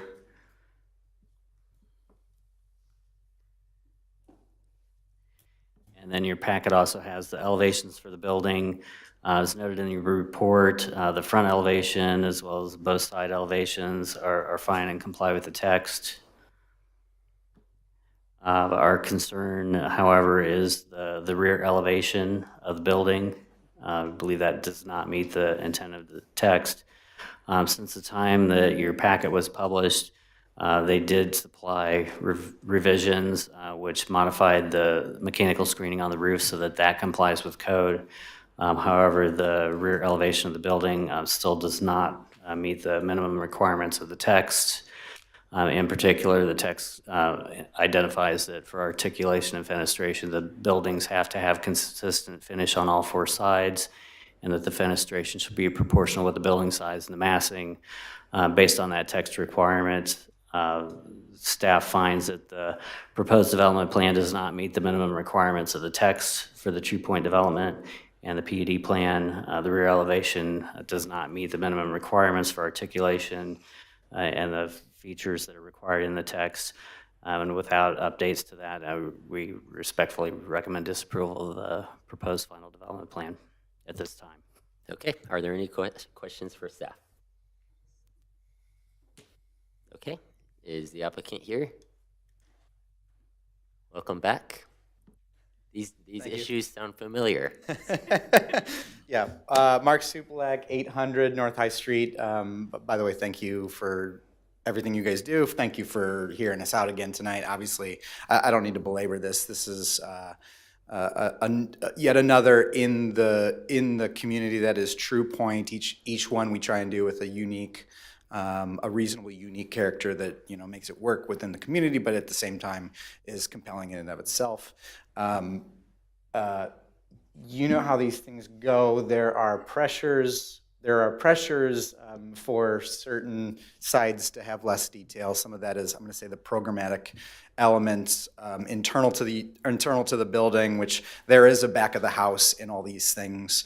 I think in particular, 2 of them are still restaurant oriented, so there is a little bit of a back of the house, but it is it leaves something to be desired, and we're conscious of that.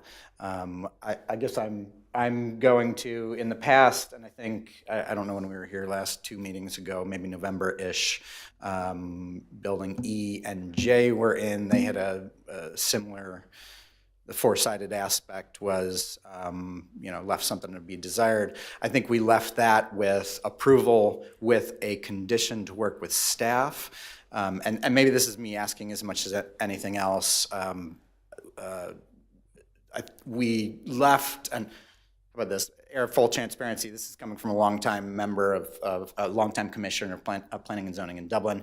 So when we left with that, we thought there would be potential to set up a meeting and banter and work it out. Right, that of course allows the feedback loop on all these changes to be quick, and then we can go back and CAD it. I think what we've since run into, and the holidays might be part of it, so this is me asking as much as anything else, is that an appropriate expectation that we could get a meeting and hash through that final side on some of the things?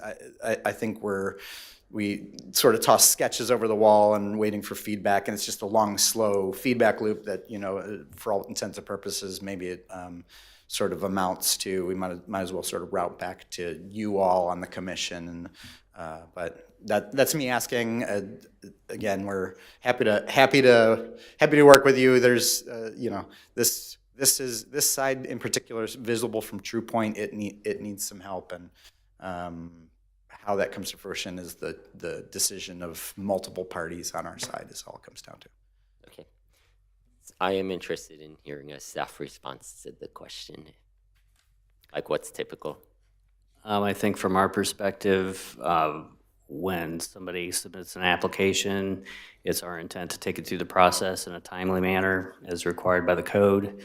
When you're talking about a planned unit development that has a specific text, our minimum expectation is that they walk in the door with an application that meets the requirements of the text. We would like to put something in front of you that meets every aspect so that there's no discussion. In this case, they were provided with staff comments on the 12th of December, and to date, we have not seen anything that complies with the text.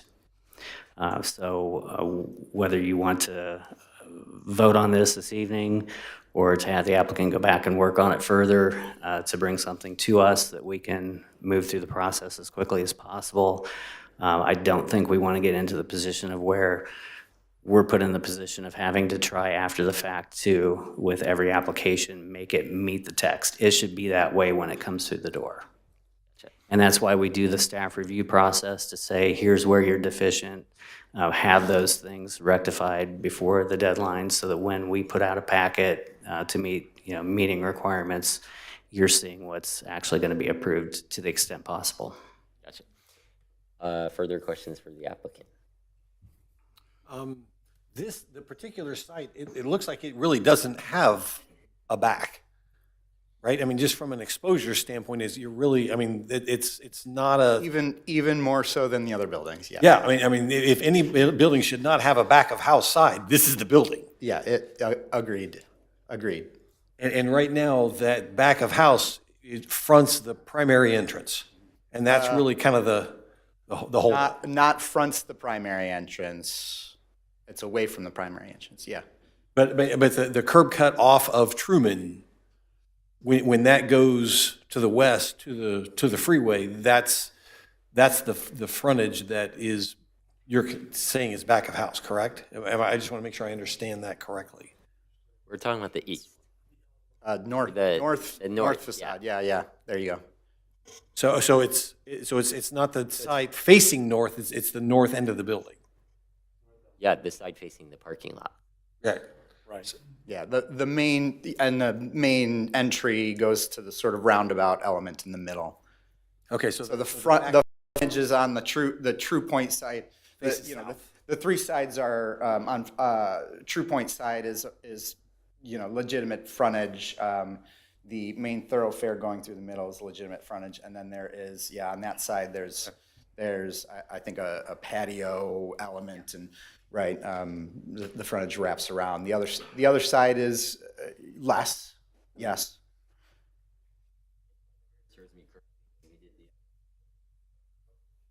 Sorry. If my memory serves me correctly, with the other two buildings, we required that the architecture go along the back of one of the two. Does that sound familiar? Yeah. And which buildings was that J? So E, you gave us some relief. E is basically across the street from G. Yep, there you go. Caddy corner. It backs up to a parking garage, so the four-sided, it's basically an alleyway at best, a walkable alleyway, but nonetheless. J, the rear side has some exposure as well. And I think just a point of clarification, I think we might be mixing up buildings. We got feedback on G on the 12th, which is what we're presenting today, and there was already modifications to G based on that, updates to your packet, which was... Is that the screening of the... Yeah, the screening at the top, and I think the character of the screening had a little, it was also slatted, not wholly in like the slatting that's a little lower, and so it was kind of consistent in that regard, but now it's solid. We accommodated that and made it solid, so that was picked up on G. I guess I'm... Yeah, and then, but E and J at some point, sketches, and again, that's a separate case, but that's where I'm trying to. Yeah, I kind of brought it Understand up. the thing. E and J was submitted, a sketch provided via email, limited, I guess I don't even know. Limited feedback thereafter, so that's where. And I brought it up because Jim was talking about the backside of the buildings, and I remember requiring it on the one that had the, or not requiring it on the one that faced the parking garage, so. Yeah, so those are the ones you guys left us with approval and the condition to work with staff. And we were, again, when I hear that, I'm hoping for, it's a meeting and a sit down and we can hash through. It amounted to a request for emails, so a sketch is kind of thrown over the wall, and that's where on those two, we got feedback on G on the 12th. We haven't gotten feedback on E and J on the sketches, so that's where we could have easily probably just resubmitted type of thing, right?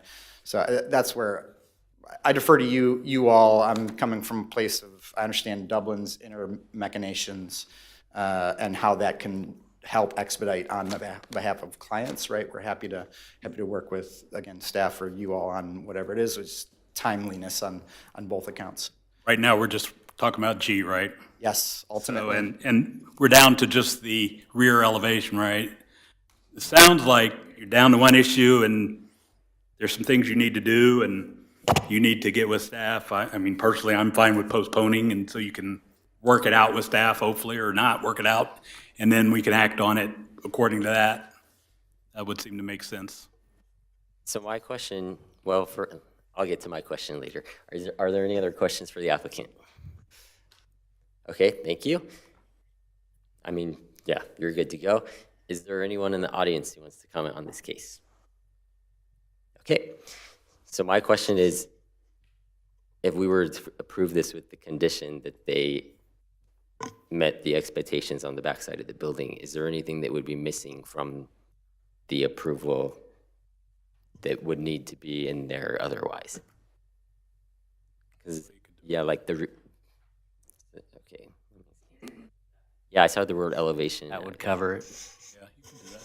Okay. Any further discussion? Just to that idea, with the previous building E, since that wasn't quite as prominent of an area, I, felt comfortable with, work with staff on making a few modifications. The backside of this one, I think, needs some significant work. Yeah, and I view this more as like the other building. I'd rather they brought this back to us rather than approving it with a condition to work with staff. Any other feelings on that? I agree with that. It's fine. Get it done right and bring it in. Okay. Does the applicant want to postpone to the next meeting? Are you willing? Yes, are you willing? We'll forego the vote tonight, work on it, and yes, thank you. Okay. Then I will move to postpone PZ-24-89 True Point Retail Building G until the February 13th Planning and Zoning Commission meeting. Is there a second? Second. Second by Saunders. All in favor, please say aye. Aye. Aye. Any opposed or abstentions? So that case is postponed. We will move on to case number 5, PZ-24-90, Likewise Academy and Hampton Inn Suites for the approval of a sign variance. Good afternoon, everyone. This is the Likewise Academy. This property just recently came through for a lot split. The property, or the area up in the northwest corner, was split off from the hotel property, and I don't believe it has been added to or combined lots with the actual Likewise property yet, but the intention, I believe, is to do that. Essentially, this is going to be a parking lot area and could be considered with the site for Likewise. A little bit of history: there was a sign variance for this property back when it was the Aquatic Adventures that basically capped 2 of the wall signs on the property at 40 square feet each.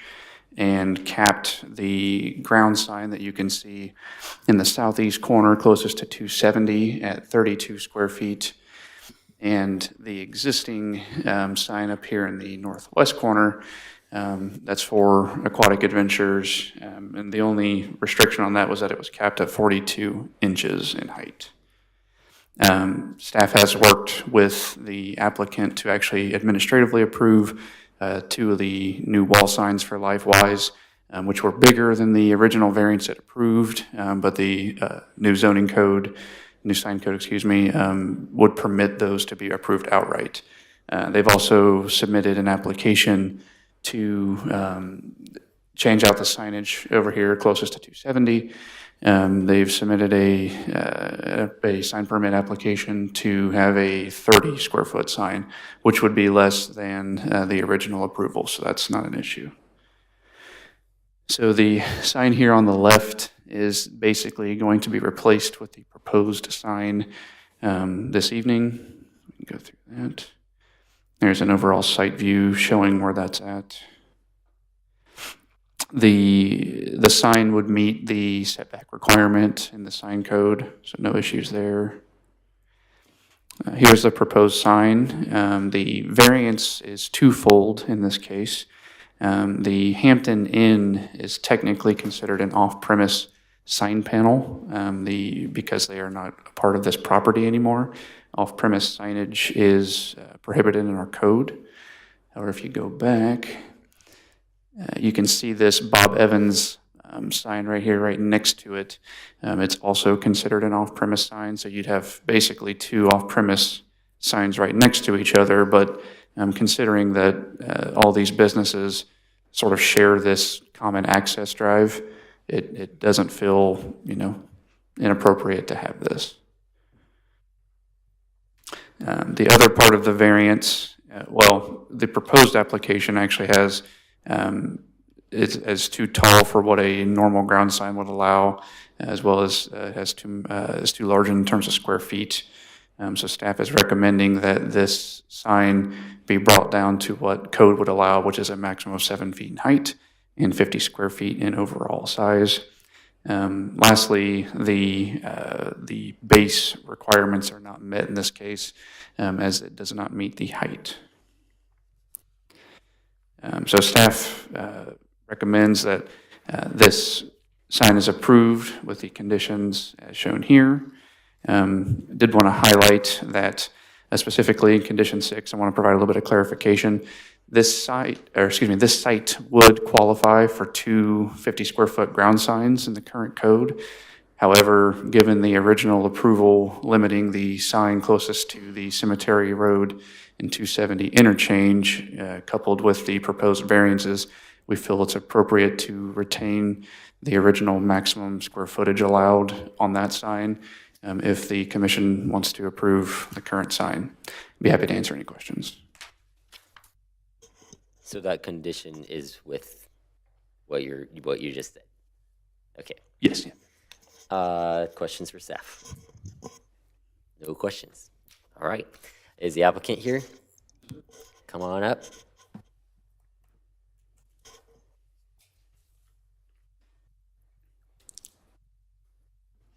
Can we have your name and address? Yes, sir. My name is Steve Moore, and my business is at 6060 Westerville Road, in Westerville, Ohio. Okay. Is there anything you'd like to add to the staff report? Yes, there is. A couple things. John can attest that both of us have gotten our gray hair over the years that we've been in this business. I got to tell you that this is the first time I've ever asked for a variance for a reduction in square footage allowed. Each one of these properties would be allowed 2 ground signs at 50 square feet apiece. It'd be 100 square feet per property, 200 square feet in total for the both properties. We're asking to combine those 2 and ask for 63 square feet for the sign that was proposed. Being a co-branded sign, you can see from the design that if we reduced it, we would not be able to meet the square footage even allowed at 50 square feet. I did a drawing at 7 square feet, or 7 feet high, just reducing the design to keep it consistent with both LifeWise's logo and the Hampton Inn's logo. And we would end up with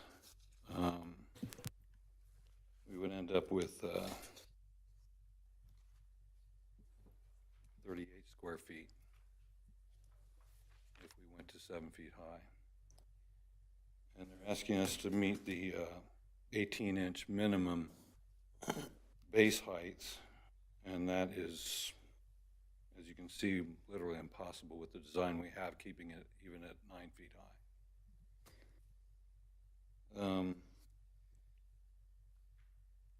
The other ground sign on Cemetery, we did put a permit in for that sign, and it is at 30.22 square feet right now, so we're under what the variance was granted 19 years ago for Aquatic Ventures. Again, we're giving up that square footage. Normally we would be allowed a 50 square foot sign there, so there's another 18 some square foot of sign we're giving up. So we don't think that with what both properties are giving up, that the overall height and the square footage of 63.25 square feet is too big of an ask. So I'll entertain any other questions. Okay, does anyone have any questions? Okay. Oh, you got one? Have you done any rough sketching of something that would change the design? You know, maybe not the diamond type shape that might make it fit That diamond better? shape is the Hampton Inn logo. That's their branding, their worldwide branding. Right. And I have to stay with that. LifeWise, that's their logo, the square, the red square with the white lettering. It's their marketing design, so I just try to keep in line with what they're doing in their marketing. And obviously, the Hampton Inn is very strong about keeping their identity. Thank you. So we did try to take it down, and it just doesn't work. Physically impossible to meet the base requirement.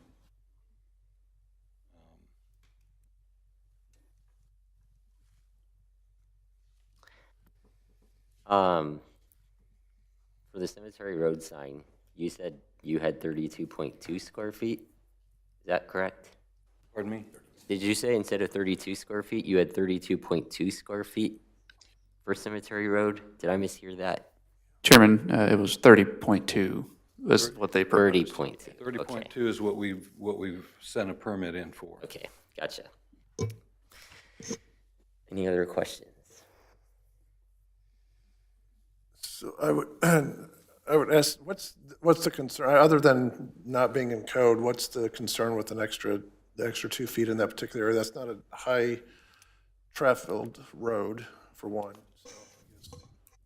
Are you referring to the line, or this specific This sign? particular sign that he wants to have, that they requested to have at 9 feet, its code is at 7. Again, that's not a road that's traveled very frequently, so is it a safety concern or just a visual concern? Or No, I think it's just to keep it consistent with what an individual ground sign would allow. There's no safety concern. I don't think that's really an issue. It's set back 20 feet, which is actually an additional 5 feet than what our code would allow, would require. So there's no site triangle issue that I would foresee here, especially even with the increased height. Now, if you pushed it up towards the road, that could be, a concern, but I think it's mostly just keeping it consistent with what the code requires. With regard to the adjacent Bob Evans sign, how does the proposed sign compare in scale to the existing Bob Evans sign? I have some drawings I did to illustrate that if you'd like to see them. It is substantially smaller. The Bob Evans sign, I don't have the exact height off the top of my head, but it's definitely short. The proposed sign is definitely shorter than that, and I would imagine the square footage is also less than that too.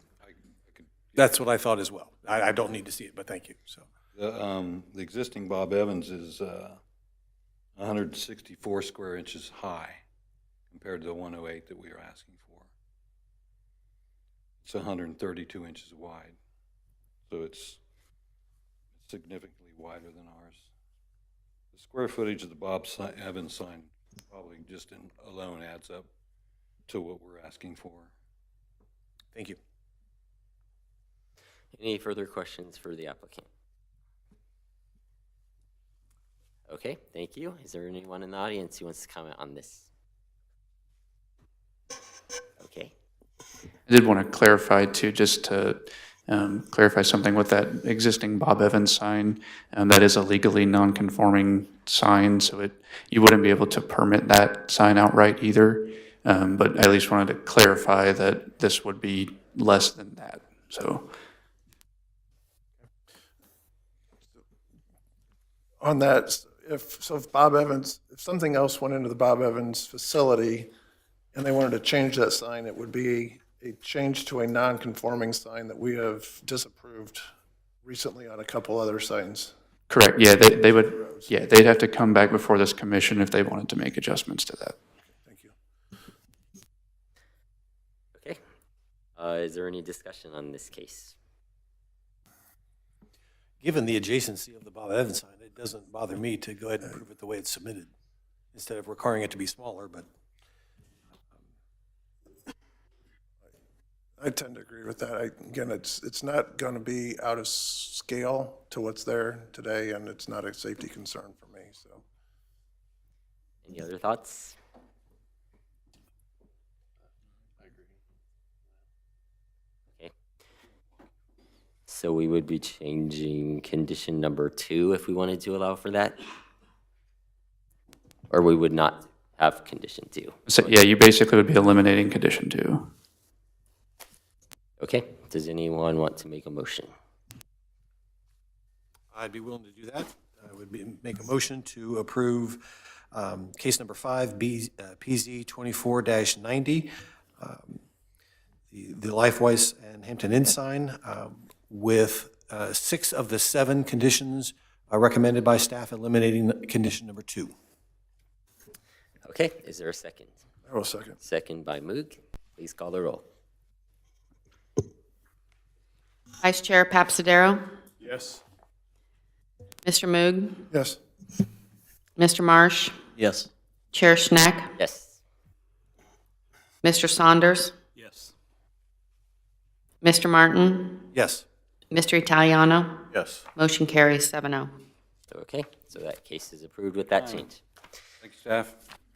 On to case number 6, PZ-24-92, the Red School of Music, looking for a sign variance. Staff report. Alrighty, so this proposal is very similar to one that was on last month's agenda. You can see the site. It's actually the property that's kind of wedged in between the WOLPERT property from the first case tonight. Yeah, I was going to ask for some more buffer.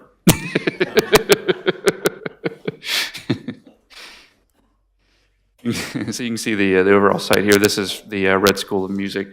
This property just recently attained approval to have the School of Music there by City Council. So you can see the existing site here. So the sign setback, it's shown at the southern end of the property there. The sign would meet our sign code setback requirement, so no issues with that. This is essentially just a variance request for a sign with a non-code compliant base. Like I said, it's essentially the exact same case that came last month for the studio on Bridge out on Cemetery there. Everything else on the sign, as far as square footage, colors, would meet code. So it's essentially just reviewing whether or not it's appropriate to have the different base. With that being said, staff feels that the proposed sign is generally consistent with the spirit and intent, and that it will not have a detrimental effect on surrounding property owners or the general impact of the area. Staff recommends approval with the the 2 conditions up on the screen. Be happy to answer any questions. Thank you. Are there any questions? Okay, is the applicant here? Anything you want to add to this? Well, I guess, what's your name and address? Greg Bunger, 808 808 Distribution Drive, Columbus. Anything you'd like to add? No, it's basically just a sign. I think we're just doing because it doesn't have a base. It's a residential property. Hopefully don't confuse this one with that first case. I don't think we will. I saw the name up there and I'm like, oh man, the Red School of Music on that first case. So yeah, Okay. It's pretty cut and dry on this one. Are there any questions? Go ahead. I saw on the design of the sign, is there a QR code actually printed on the sign that is intended for people to scan and read? I'm guessing people would pull in the driveway because I don't think they're going to go down Davidson Road and, be able to get that code. Yeah, I would like to discourage that is where I'm going. It's not going to work. People put these on the signs all the time. I think it's more for people when they pull in, they can pull in their driveway, scan it, figure out the information they need rather than making a phone call. People are doing this, I think, instead of a phone number and leaving more room for their logos, they're going to a QR code, to just give them more room for a logo. In my opinion, I don't know. You're not going to scan it. I don't know what Davidson is, 45 miles an hour. Yeah, I don't think that would even work. Yeah, well, that's why I'm But questioning. if you walked up to it, then it would. Well, we're hoping for the school kids to come in to and from school to be. There is a path in front of that. Yeah. So that I do get. And I don't know if this is affiliated with the school. I have no idea about that, if they, with Hilliard schools or not. I don't think so. Any other questions? So is this a single-sided sign, so you're facing the building and you're looking at the sign, you're seeing it as you're driving by? Parallel to the road or perpendicular? It's perpendicular, it's double-sided, I believe. I gotta look at my Go notes. back or Been a while. forward or whatever with the picture of the house, you're looking at the house. Yeah, it's double-sided. That was a graphic from the conditional use review, so they just had it turned the other way. Okay, thank you. I was confused by that. It makes more sense this way, so. Yeah, that's great. Yeah, thank you. It's non-illuminated? Non-illuminated. Thank you. Okay. Anything else? Thank you. Is there anyone in the audience who would like to comment? All right, we can take a motion. Chairman, I'll move that for case PZ-24-92, approve the sign variance with the two conditions included in staff report. Thank you. Is there a second to the motion? Second by Papsadero. Please call the roll. Mr. Saunders? Yes. Mr. Moog? Yes. Mr. Martin? Yes. Chair Schneck? Yes. Vice Chair Papsadero? Yes. Mr. Italiano? Yes. Mr. Marsh? Yes. Motion carries 7-0. All right, good to go there. Approval's music to his ears. That's right. And on to case number 7, PZ-24-93, Resolute Training Center at 4000 Parkway Lane for also a sign variance. Staff. Sure. So this is for the Resolute Lacrosse Center. Basically, this is just a conceptualization of where they have a couple of their wall signs that they installed without permits. So basically, these two garage doors on the southern side of the building here, they have put in, let's see, the two signs pictured here. The two signs, when you look at the actual square footage, are substantially lower than what they would be permitted. However, our code would only allow them to have one sign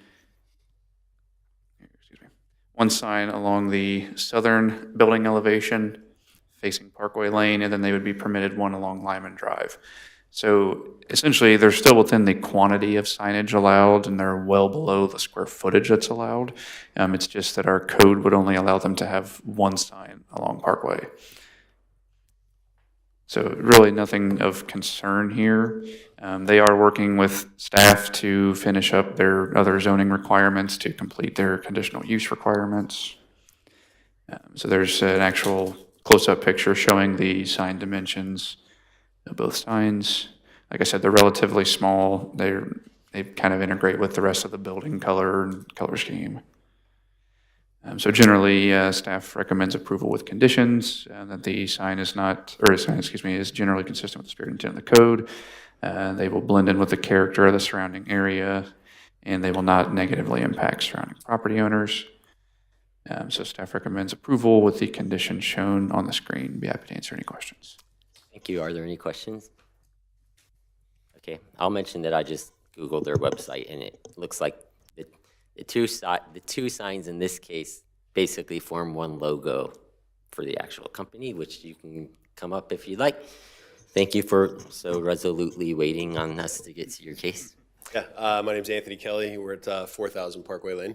I guess I'm here to apologize for not doing our homework first, and that's why we made you wait. And ask forgiveness. Yeah, so yeah, fair enough. Fair enough. So I guess I deserve that. So if you have any questions, do we have any questions? We have no questions. All right. Thank you. Thank you. Is there anyone who wants to comment on this case? All right. We can take a motion. I will move to approve case PZ-2493, Resolute Training Center, for the approval of a sign variance with the two conditions listed in the staff report. Is there a second? Second. Second by Papsadero. Please call the roll. Chair Schneck? Yes. Vice Chair Papsadero? Yes. Mr. Italiano? Yes. Mr. Marsh? Yes. Mr. Martin? Yes. Mr. Moog? Yes. Mr. Saunders? Yes. Motion carries 7-0. All right, that case is approved. On to our final case, PZ-24-94, the Morse Mays Family LP property for approval of a modification to the Mill Run PUD concept plan and development text. Staff report. All right, so this is a combination of a PUD development text modification and a final development plan for the former Discover Card building, the call center.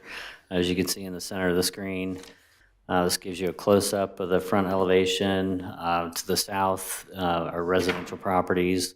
The Racket Club is to the west. Your packet included a text that has general information. This is part of the Mill Run PUD, so each individual property has its own individual text. Given that the applicant is basically developing their own text for this site because it didn't previously have it, it was just approved for office. So there's some general information as far as the intent. The key issue with the proposed text are the permitted uses. For your reference, we put in front of you a copy of the B3 and the M1 permitted and conditional uses as listed in the code. Our feeling is that those are far too broad in terms of what the comprehensive plan calls for and what would be appropriate with the adjacent properties. With that, we have some staff recommendations that were listed in the report. The community plan calls for a flex office in this location, and we talked about that earlier this evening. So you'll see the permitted uses that are recommended are very consistent with the WOLPERT application, as well as the Britain Flex Center that you've seen over the past few months as well. So we're trying to narrow that down to things that are going to be more clean manufacturing and technology based, as well as office, so that they're not impacting the surrounding properties. As well, we pointed out in the staff report that because they're doing some significant reconfiguration of the parking lot to provide for the incorporation of overhead doors for fleet trucks and semis, that we're requesting that the interior vehicular use areas be brought up to code requirements, as well as putting in some maximum code requirements into the text. With these flex kind of sites, normally they come to the commission and they get approval for a set number of parking spaces. Because of the broad mix of tenants that might go in there, it's hard to calculate when you have multiple tenants. So we feel that there should be just a minimum and maximum parking requirement established so that they're providing a set number. So this is the existing site as it was used for the call center. What they're proposing to do is to add some overhead doors on the side and the rear elevations, as well as denoting areas for potential outdoor storage. So the changes to the architecture are minimal to accommodate the doors. What's shown on the screen are the areas of vehicular use that we feel should be brought up to code as far as landscaping within the parking lot and some additional landscaping around the building, given the changes. So the existing elevations, and then these would be the changes to the sides and the rear to provide for the doors, as well as some additional man doors. So with regard to the text modifications, staff recommends approval, and we find that the proposed text as amended would be consistent with the original intent of the Mill Run PUD, and that the text would be consistent with the code and the recommendations of the community plan with the 3 conditions. And that includes number 1, to propose the permitted and conditional uses as modified by the staff recommendation. With regards to the final development plan, recommend approval. Feel that the proposed changes are generally consistent with the intent of the Mill Run PUD, and the proposed architecture and the modifications would encourage occupancy of the building. And with that, recommend approval with the 4 conditions. So number 1, making sure that outdoor storage is located behind the front elevation of the building, getting details of how that's going to be screened appropriately, and then looking to upgrade the vehicular use landscaping and ensuring that the individual tenants receive zoning certificates and sign permits prior to occupancy. Thank you. Looks like a lot fewer people in the audience this time than last time, so they must like this better than the school. Does anyone have any questions for the staff? Go ahead. The outdoor storage, there isn't any, it doesn't look like it's shown as having landscape screening from the adjacent properties. Is that not a requirement? I should have my mic. So right now, if you look at the site, there is significant mounding and landscaping around the perimeter of the site, which is why they're not proposing to make any significant changes to the perimeter. They are proposing some optional locations to do outdoor storage. Those in the drawing are denoted to have some kind of fencing or screening around it. We just have not received details of that.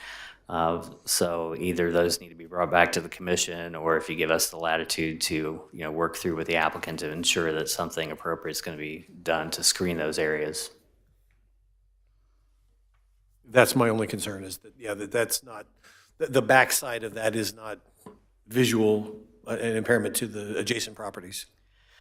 No, and if you recall from the adjacent site, when we looked at that, there's a significant mound along here, so there's some pretty substantial screening in and of itself just with the mounding. When you add in some of the landscaping, we're more concerned that whatever goes directly around the outdoor storage areas meets the minimum code requirements. Do you think there's mounding to the west? I don't think there's mounding to the west. I mean, between the adjacent parking lot of the racket club. Between there and the racket club, we can go back to the image. Hopefully we have one that's out far enough. The parking lot areas are pretty close. Again, that's one reason why we want to keep outdoor storage behind the front elevation, so it's not as visible from the adjacent site or the street. But then again, if they use any of those areas for outdoor storage, we want it to be fenced off appropriately with a suitable material that's going to screen it to code. Yeah, it doesn't look like there's area to be able to screen that effectively. No, and that's basically because of the fact that these were approved quite a while ago. The code requirements are different. Right. So for whatever reason, they were approved individually as PUDs with the plan as shown. I mean, the mounding on the backside, I don't have any hesitation with, but the mounding on the west side, it looks like there's no way to properly screen it, and it's not mounded. And I'm not sure that you physically can, just based on the property line and how close they are. The only potential option would be to put a fence, but if you're going to put outdoor screening along there, they're basically achieving the same thing by screening those outdoor storage areas. Yeah, I mean, I wouldn't be opposed to the outdoor storage fencing if it could be screened with landscaping, but it doesn't look like it can. They would have to put up some kind of fence structure. Yeah, the fence would have to be there, but Metal there's no way screen wall. to screen it with landscaping, is my question. Correct. It can't be facilitated through landscaping. Am I correct that on condition number 2, in the final development plan, you would want us to specify whether it is staff approval or it comes back to us? Because it says both. Yeah, if you'd like to specify okay. how you'd want to address that, if you'd like us to deal with that, we can, and if we can't come to a consensus, it can always come back to you. Just checking. Any other questions for staff? Would it be okay to, approve this without the outdoor storage on the west? I mean, they're showing trees on their site plan, and it's parking lot adjacent to it. I think that's something to discuss with the applicant. I don't know all of the requirements for the uses that they're looking for, but it's certainly your prerogative as a PUD review to talk about that. Okay. I would be interested in talking to the applicant. Let's get there then. I take it you guys are the applicant. Come on up.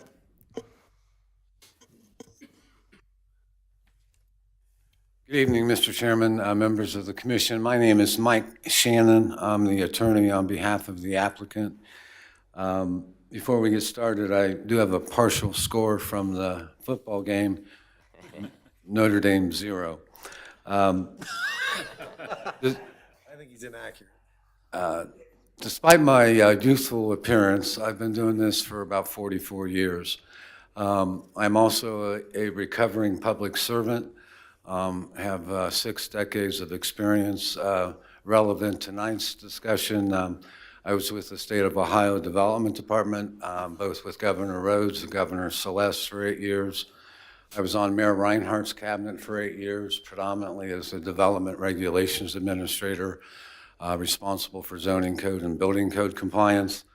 I hesitate to say this, but I was involved in the negotiations on behalf of former Mayor Reinhardt and former Mayor Roger Reynolds for the whole Mill Run development, to the extent that involved Columbus as well as Hilliard property. It's good to be back in Hilliard. I have not been here in some time. Really, the only major project I've done in Hilliard is referred to as the Ansmil development. At the time, that was the hole in the middle of the donut with 300 acres right in the middle of your town that we annexed and rezoned. Tonight, I'm here on behalf of Element 8. Frank Sasso, who is here, will speak as well, try to make an efficient use of your time. And Archel, our architect, is represented by John Lytle. Suffice it to say that this is an adaptive reuse of an existing facility. I read with interest several months ago about the economic growth going on in your city, how the comprehensive plan was actually addressing the use that we want to have here and is called for in your comprehensive plan, the flex use, if you will. I also noted that there was reference to a large number of vacant buildings that needed to be adaptively reused to create employment. This facility has been vacant for some time, and we think that by bifurcating the building into 4 sub-areas, we're going to pretty much guarantee that this is a much, much less intense use than what was here, historically. And to get down to the nitty-gritty in light of the hour, I want to thank staff for working with us so much on this. When I look at their comments and their conditions, if you could go back up to the permitted uses portion.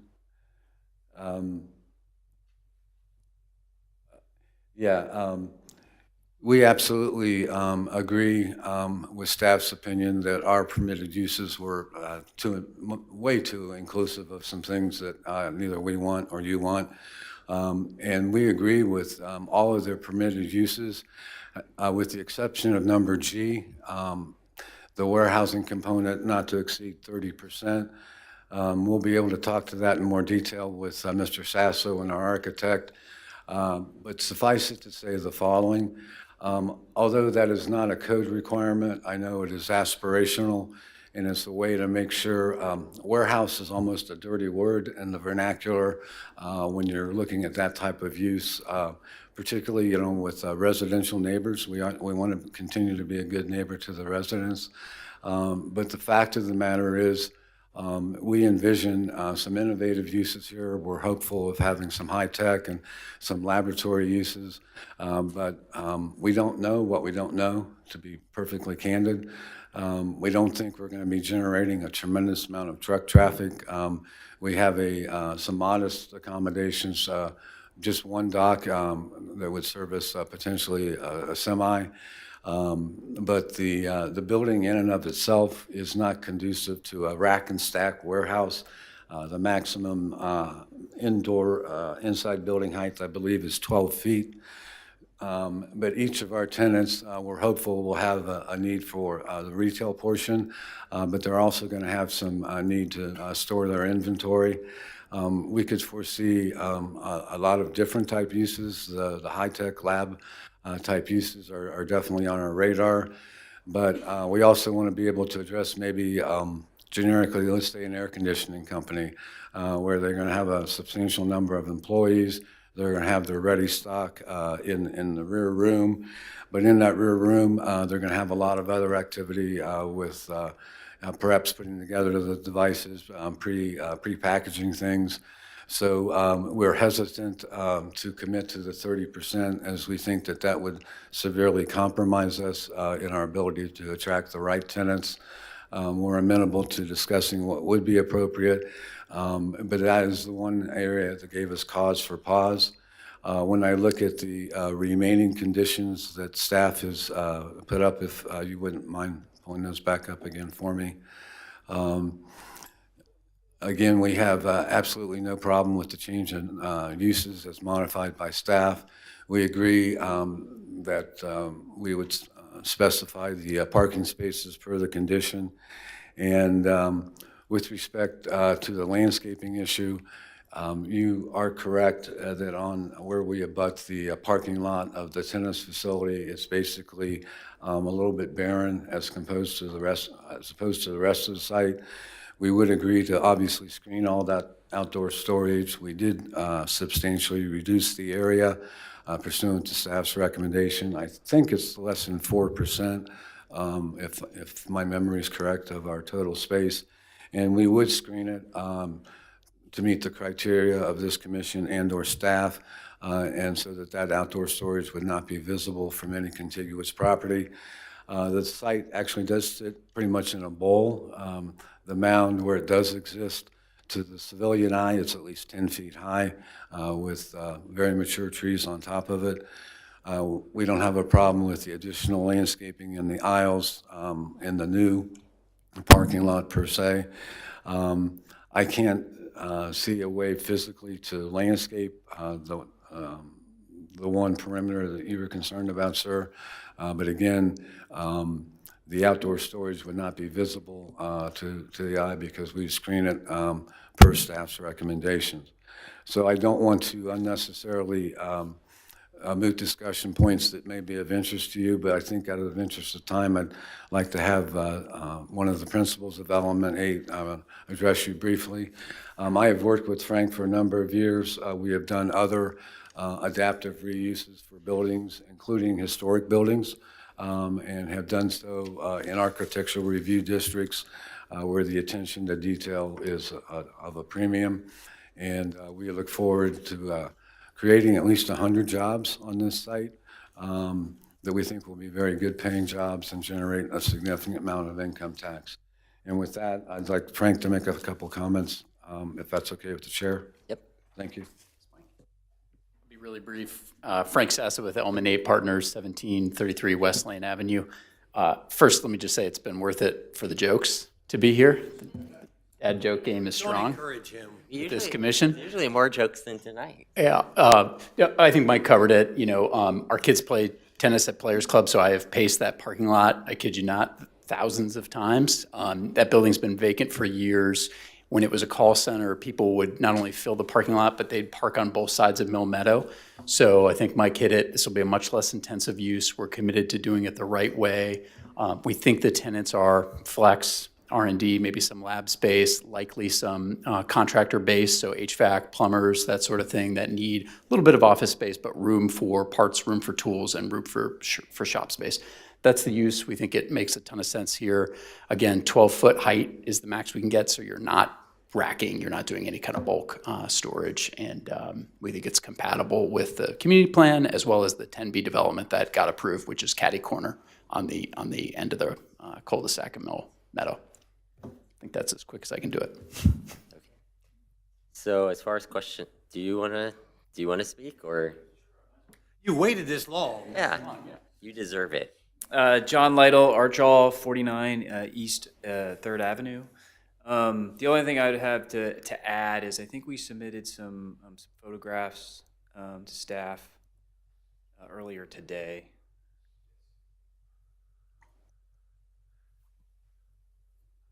And this would just be to help reiterate the landscaping on the south side and the east.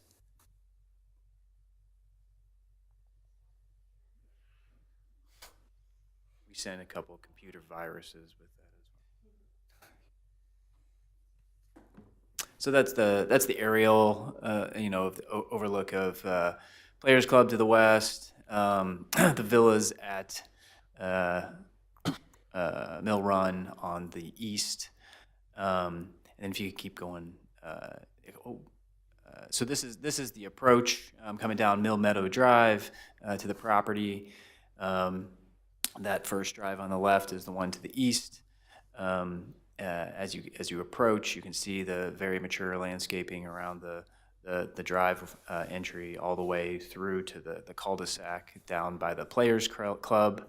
If you could go to the next slide.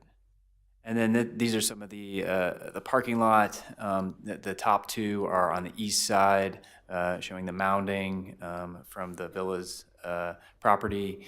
And then the back area, I believe it's called High Point or the Glen residential area on the backside, where there's a 6 to 10 foot mounding along with the mature landscaping. And that's it. And we can take questions for whoever can answer them. I guess my question is, so you guys, I thought you said you agreed with condition 1 on the PUD text modification, which is the uses. But you also said you didn't agree with the 30% warehousing. I meant to say the sole exception was item G. Okay. Thank you. Other questions? Would you be willing to eliminate the proposed outdoor storage that you can't screen from the tennis facility? Yeah, Commissioner Martin, I think we would be open to maybe pulling that back. There's some really heavy landscaping kind of on that backside. Yes, yeah, absolutely. Yeah, to the south, there's no issue. It's more to the north. I would propose maybe we pull that back. I have no problem with that. Yeah. Now, what is the height of the proposed outdoor storage relation to the mounding that's there already? So on the Players Club side, there isn't mounding. Right. But the mounding that's there on the south and east sides of the building is 6 feet. 6 feet. I mean, it's very tall mounding. John was there in his Tacoma, and he was like at eye level with the mounding when he was sitting in his truck. I'm just wondering how far above that are you proposing to have fencing or something that would visually impact the adjacent? I honestly don't think you'll see it, because if you look at the screen, not only is there mounding, but there on top of the mounding there's mature trees, and there's a lot of them. So on the south portion of the site, I think it'll be totally screened. We're not showing any on the east side, and I would agree with what you're saying, and I would pull back what we're showing on the west side. To take that back to where either you're not tight to the parking lot or just back to where like the back third, I would have no issue with it all. Essentially where we show that big mature tree. Yeah. Kind of starting there, do that back third. Yeah, I would no hesitation with that at all. I think Now, that's reasonable.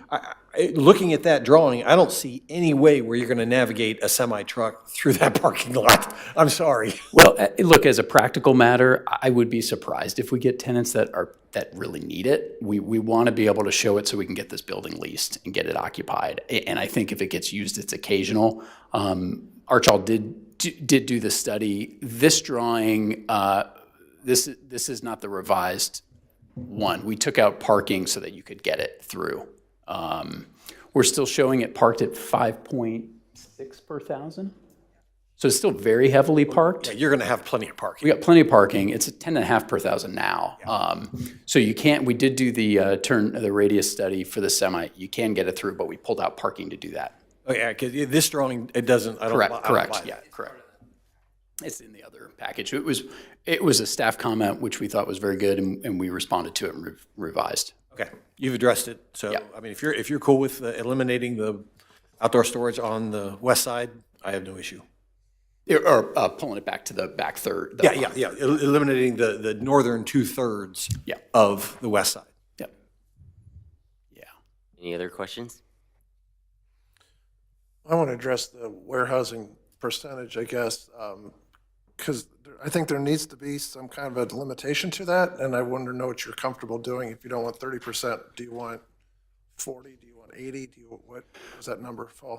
So we've talked to a number of brokers in the market and just trying to understand what the tenant needs are right now. What we typically see is roughly about a 10% office requirement. And then the non-office piece isn't necessarily warehousing in the sense of big racks and heavy storage, but it might be like manufacturing assembly space. It might be, to Mike Shannon's point, where they're storing parts and materials for HVAC work they're doing or something of that nature. So I don't know if it's a semantic thing where we're calling it something different, but it's probably the market's probably about 90-10 right now. Can we change the limitation to the entire building and not just per tenant? Or what would you be comfortable with? I think 90% of. So this is more of a semantics thing. When somebody by the zoning code says warehousing, for us that means they're storing things. Things are coming in, they're sitting there on pallets, on shelving, they're shipped out. If somebody would come in for a zoning certificate and they gave us a floor plan and they had 10% office, what we would want them to show is what portions are your your light manufacturing, what are assembly, what are storage, and that way, while we're talking about a limitation of 30%, it doesn't mean all of those things. It means what are you actually using for pure storage as warehouse defined by, the dictionary.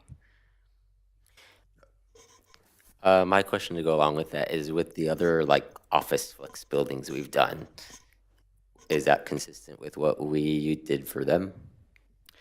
The 30% that's in there is something that we're looking as draft language for some of the zoning district work that we're doing. So we're trying to get this kind of consistent with that.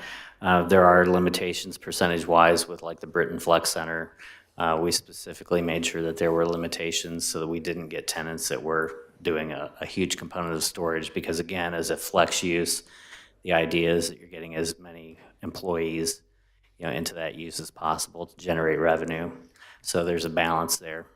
Can I just quickly comment on that? The 10B development that was recently approved, which is just, if you picture the cul-de-sac, it's just right there. Well, I don't know, pointing at the map. It's catty corner to our property. 38-foot tall building, no restrictions, in my understanding, on warehousing. This is a 12-foot building. I mean, people are just not going to be warehousing in the sense of staff's comments. It's just not practical in this building. Any further discussion on that? I would be open to increasing it to maybe 50%. I don't know what everyone else feels though. Well, and there's just, you don't have the clear height. You're not going to. That's why I'm more comfortable with it too. So it really comes down to what the percentage is. So right now it's listed at warehousing no more than 30, and what you're talking about is taking that to no more than 50? Yeah, Are they cool with that? I would imagine since it's higher, but let's hear. I guess the only thing I would just ask is if we're okay stipulating that, just for clarity, that this doesn't include, tenant storing materials, assembly area, light manufacturing, those things that I think you guys That's the have said. storage area. Yeah. So the things like light assembly and manufacturing, we don't consider that warehousing. We consider that those uses, assembly and that kind of thing. So we have plenty of tenants where we've run into this, where there's a limitation on the warehouse area, and if the floor plan gets more detail as to the use of it, then they can easily meet that warehousing component. If you go to 50%, I think we'd be fine in meeting all those. Okay. If there was an exception to that, the Board of Zoning Appeals could look at that for minor variance. That's not a problem. So is there a definition of warehousing somewhere in code or somewhere that? The dictionary, just kidding. Well, thank you. I don't need to know what it is. I just want to, if it came to be a problem later that, that came back and said, well, you're 51% of what we classify warehousing, and they're saying, well, no, we're really 40% what we think is warehousing, and there's some place to go to look at that. And when you're talking about a building like this, usually we're working with the applicant to truly figure out how are you using the space so that we can stay under those numbers. And if it could be under 50 so that it's not the primary use, that would be appreciated. Yeah, we don't currently have a definition for warehouse in our code, so you go with basically the dictionary definition. So rarely do we come across a user, especially in the flex market, that just wants to use it for storage. It just doesn't happen. But that's what Carson was saying. We don't want to just have it. This is just a storage building, or we could do. We could just do mini warehouse, that kind of stuff. That's not what we're looking for. Are you going to develop this and split it into quarters right now, or are you going to go ahead? Or you just want the ability to take a quarters where it could be halves? Correct, yeah, we're going to market it, and if we find a single tenant, great, but we're willing to split it up into fourths. So it could end up going to one user? Could, yeah. Okay, so that's, so that's where these numbers can come into play. Yeah. If you're looking at percentages, it's different if it's split into quarters than if it's one user. I think we'd be comfortable with, no more than, or, less than 50% of the building in total as warehouse, as long as we clarify that warehouse does include, tenant material storage, light manufacturing, production, that sort of thing, assembly. I think we've done that. Yeah, which I think we're. So are you okay with the 30? I would ask for 50. Okay. Yeah. Less than 50. Carson said less than it, so we can do 49. Point 4. I would still prefer that it's calculated by tenant so that we can actually administer that. When you have multiple zoning certificates and tenants moving in and out, there's no way to track that as a total. So we would prefer that stay by the tenant. That's fine. So we would still put that in here, we would just specify by tenant, or would you say that comes later? It says of a tenant space in there now. Oh, yeah, it does. Okay. So are you guys saying 50 itself is too high? 50 is good. 50 is good with everyone. Less than 40. 49. It's the way it is. You're just replacing. We're trying to get at it. They got it, because it says not to exceed right now, so Yes, that would be less not than to exceed 50. So Done. I think you just need to change the number. 49.9 is allowed. And Yes. Got a 50-50 chance, I don't know. any other discussion items? Okay, no one from the public is here, so we can take a motion. Wait, okay, never mind. I guess I'll just make the motion. I move to approve case, I don't even know what case this is, PZ-24-94, the Morse Mays family property, for the approval of a PUD text modification with, how do I do this? Do I specify in condition 1 the change? Okay. With the 3 conditions listed in the staff report, with the exception that number 1 includes the change that under the permitted uses in item G in the staff report, that it is changed to be warehousing as an accessory component not to exceed 50% of the floor area of a tenant space. Is there a second? Second. Second by Papsadero. Please call the roll. Mr. Martin? Yes. Mr. Italiano? Yes. Mr. Marsh? Yes. Mr. Moog? Yes. Vice Chair Papsadero? Yes. Mr. Saunders? Yes. Chair Schneck? Yes. Motion carries 7-0. Okay. So that gets forwarded to That's City half. Council? Wait. Yeah, we have one more motion. That goes to City Council though, right? Okay. And then I will move to approve case PZ-24-94, the same property, for the approval of a final development plan with the 4 conditions listed in the staff report. I'd like to amend that with, I would like to amend that with the specification that the outdoor storage be moved back, be limited to be limited to the rear third the rear third, and by rear, I mean, of the west elevation. yes, the south, in the southwest area of the property. They know what we mean. Is there a second? Second. Mr. Martin seconds. Please call the roll. Chair Schneck? Yes. Vice Chair Papsadero? Yes. Mr. Moog? Yes. Mr. Saunders? Yes. Mr. Italiano? Yes. Mr. Marsh? Yes. Mr. Martin? Yes. Motion carries 7-0. Okay, that case is approved. Are there any discussion items? Okay, then I'll see you all on February 13th. Is there a motion to adjourn? So moved. Second. Moved by Saunders, seconded by Papsadero. All in favor say aye. Aye. Aye, we're adjourned. Thanks.